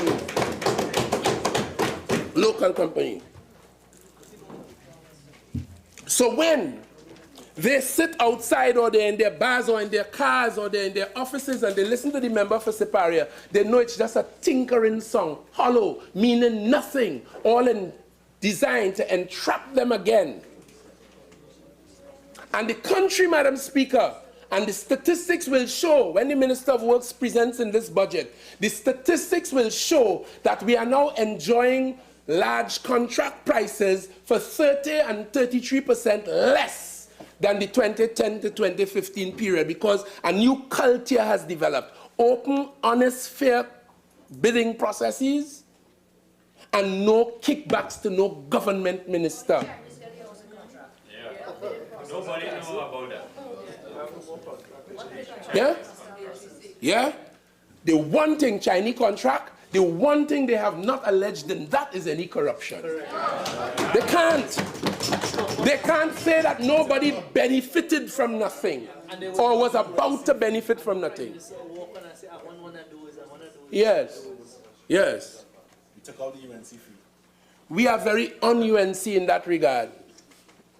And wholesale PNM. Great is the PNM, Madam Speaker. Songing like Naparima now. A songing like Naparima. Great is the PNM. The PNM is the only party that could take us out of the morass and wickedness of the UNC. The member for Siparia just mentioned the word Forex and I get vexed. Because Forex was going good in Trinidad and Tobago until her governor friend went and tampered with it. And the next thing you know, the whole system was in chaos. A crisis and a shortage was created. And it took real effort to stabilize that and sort it out again. Today, just like with the ferry service to Tobago, you're not hearing the consumers, the end users quarreling about nothing. We have resolved the problem of the sea bridge. We have resolved the problem of the Forex. So far, thank God, going forward. So far. And the member tells us a formula that she wants to work out. What we heard from what she explained incoherently as it was this morning is that she intends to devalue the currency of this country. Yes. For her friends. Yes. So that some people will benefit. The member went as far as to say they will raise the repo rate. That is the cost of borrowing. Member for Laventille West, your original 45 minutes are now spent. You have 10 more minutes to wind up if you wish. Thank you very much. I'll access it. We can't do that because, of course, that will give a serious boost to food inflation, and we will have a problem, Madam Speaker. So, Madam Speaker, we have done particularly well. The members spent a long time, about 20, 25 minutes of a presentation dealing with the question of agriculture. But again, I must ask on behalf of the people, the farmers, the consumers in this country, the voters even, I have to ask, for when they were in government between 1995 and 2001 and 2010 to 2015, what did that government do about agriculture? If it is so bad today, what did they do? We are now, I know that's why we are here, and that's why we must stay here, Member for Siparia, because you are destructive to the well-being and the people of this country. Madam Speaker, 48-6. 48-6, please. Please continue. Yes. But I carefully ask back from my Lord, the Graham Gate to you. The member spoke, you know, mentioned about CLICO. Well, the story of that is well known. $224 million has been paid out in dividends in that NIF fund. And I listened to a young man on the radio this week boasting that he was fortunate to have bought some NIF shares and how good it is working for him. So the member for Siparia could stay here and talk from a high horse incoherently as she does. But, Madam Speaker, the people of Trinidad, the ordinary man, the little man who was given an opportunity to buy shares, gilt-edged supported shares, in the CLICO assets that the government had to fight for to get back their own money. We made it available to the very little man and taxpayer, and I'm now hearing them boasting and thanking God for it because it has worked successfully and well. Successfully and well. As for the Heritage and Stabilization Fund, the member was bold enough to mention it this morning. Well, I'll say the law arranges, the law permits a government in Section 15 of the Heritage and Stabilization Act of Trinidad and Tobago allows the government to access monies in certain circumstances, in particular where the projected revenue in energy was at least 10%, it was less than that which was projected by at least 10%. And it permitted. So we did it quite lawfully and properly. We went into it on 2 occasions, if I recall. And today I am happy to say at US $6.25 billion, the fund is better now after those 2 withdrawals than it was in 2015. Yes, and according to the member in Coherent, we took out $4 billion US. Yes. Yeah? And I just want to mention the global economy is what it is. Trinidad and Tobago is a part of it. We can't avoid that. And in all the circumstances, we have done very, very well. So, Madam Speaker, our efforts, and my colleague of the Office of the Attorney General, he will spend some time telling us about what we have been doing there. My job was to respond to some of the issues raised by the member for Siparia, and I would have spent my time doing that. But let me say, the member spoke at length about Tobago, what they would do for tourism. That's the same persons who gave the impetus for fighting against a major tourism project in Sandals. And they had their friends in Tobago object to it on frivolous grounds, chase the prospects of that away, would not contest an election, the UNC in Tobago, and come into play here and know that they're talking for Tobago. But the people of Tobago know where barley and balize grow. And they would drag the bow in 2015, Mr. Fiddler, for them. But I want to say, the development of which we speak is not only taking place in Trinidad, the stability, the shoring up of the economy, the winning of the respect and the commendation of the World Bank, the IMF, Moody's, and the other rating agencies, Standard & Poor's, all of that as a result of the good, stable, sober work led by the member for Dago Martin West. We share that with the whole country. They met the Brian Lara Stadium, they left it cold and unused and derelict for 5 years. And they thought we'd do the same with the Couva Hospital. We're not so petty. We are nationalists. So we went in and we fixed it. And it is now to the benefit of the people of Trinidad and Tobago. But I just want to say, we reached across the water. In Tobago, construction is taking place. The Moriah Health Center, it finished yet, remember, for Tobago West? The health center, rehabilitation and whitening of the port, of parts of the Claude Noel Highway, 2 interceptors for Tobago. I'm just making these little examples. An administrative complex to house the immigration, TNTech, WASA, licensing office, inland revenue, all of that taking place in Tobago. We spread this development trust for the benefit of all the people of the country. I think I should close, Madam Speaker, by calling on the people of Trinidad and Tobago. In light, I think about 10 more minutes. Yes. Madam Speaker. Madam Speaker, when I looked as closely as I did at the proposals in this budget, when I really thought deeply and seriously as a citizen from whence we came and where we could have been had we been in the hands of the UNC and their shenanigans, I realized that the only missing link in all of this is the productivity on the part of the workforce in Trinidad and Tobago. I feel very strongly, looking at China as an example of optimum productivity, if only we all at our various stations will exert sincere and best efforts at our job, if only the leader of the opposition will get serious and do her job properly and with dignity, then this whole country, Madam Speaker, will be far better off. So I'm now taking this opportunity, in light of where we are, Trinidad and Tobago, having been taken out of the rough waters, having stabilized the economy, and TT Trinidad and Tobago is now on an even keel, ready to continue towards its path, developmental and other paths, and social well-being. I am asking the people of this country, the managers, the supervisors, the leaders, to really get us going on the business of productivity, and we'll all be better off. The other thing I will ask in closing is that we all be more compassionate and fairer and more honest on each other. Because I can tell you, the government gets blamed for prices, this and that, but there are no price controls here anymore. We used to have that. That's a thing of a bygone era. You can't have that now if you're operating in the international economic world as we do. And Madam Speaker, I had the experience recently of going to price an item, a small electronic item, at a store in West Trinidad. And the price tag on that was $995. I calculate that to be about $155 US.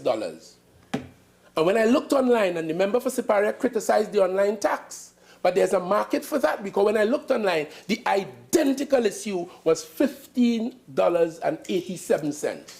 So that those who trade in this country have a way of jacking up prices rather abusively and causing grief and pain among the people, and sometimes the people wrongly think that it is the government. Madam Speaker, with those things said, I would like to thank you for an opportunity to have responded to the member for Siparia. And I know, as I began by telling you, I know the difference between truth and untruth, fact and fiction, political stability and political desperation. And on those tests, I would choose this one, the PNM, every time. Thank you very much, Madam Speaker.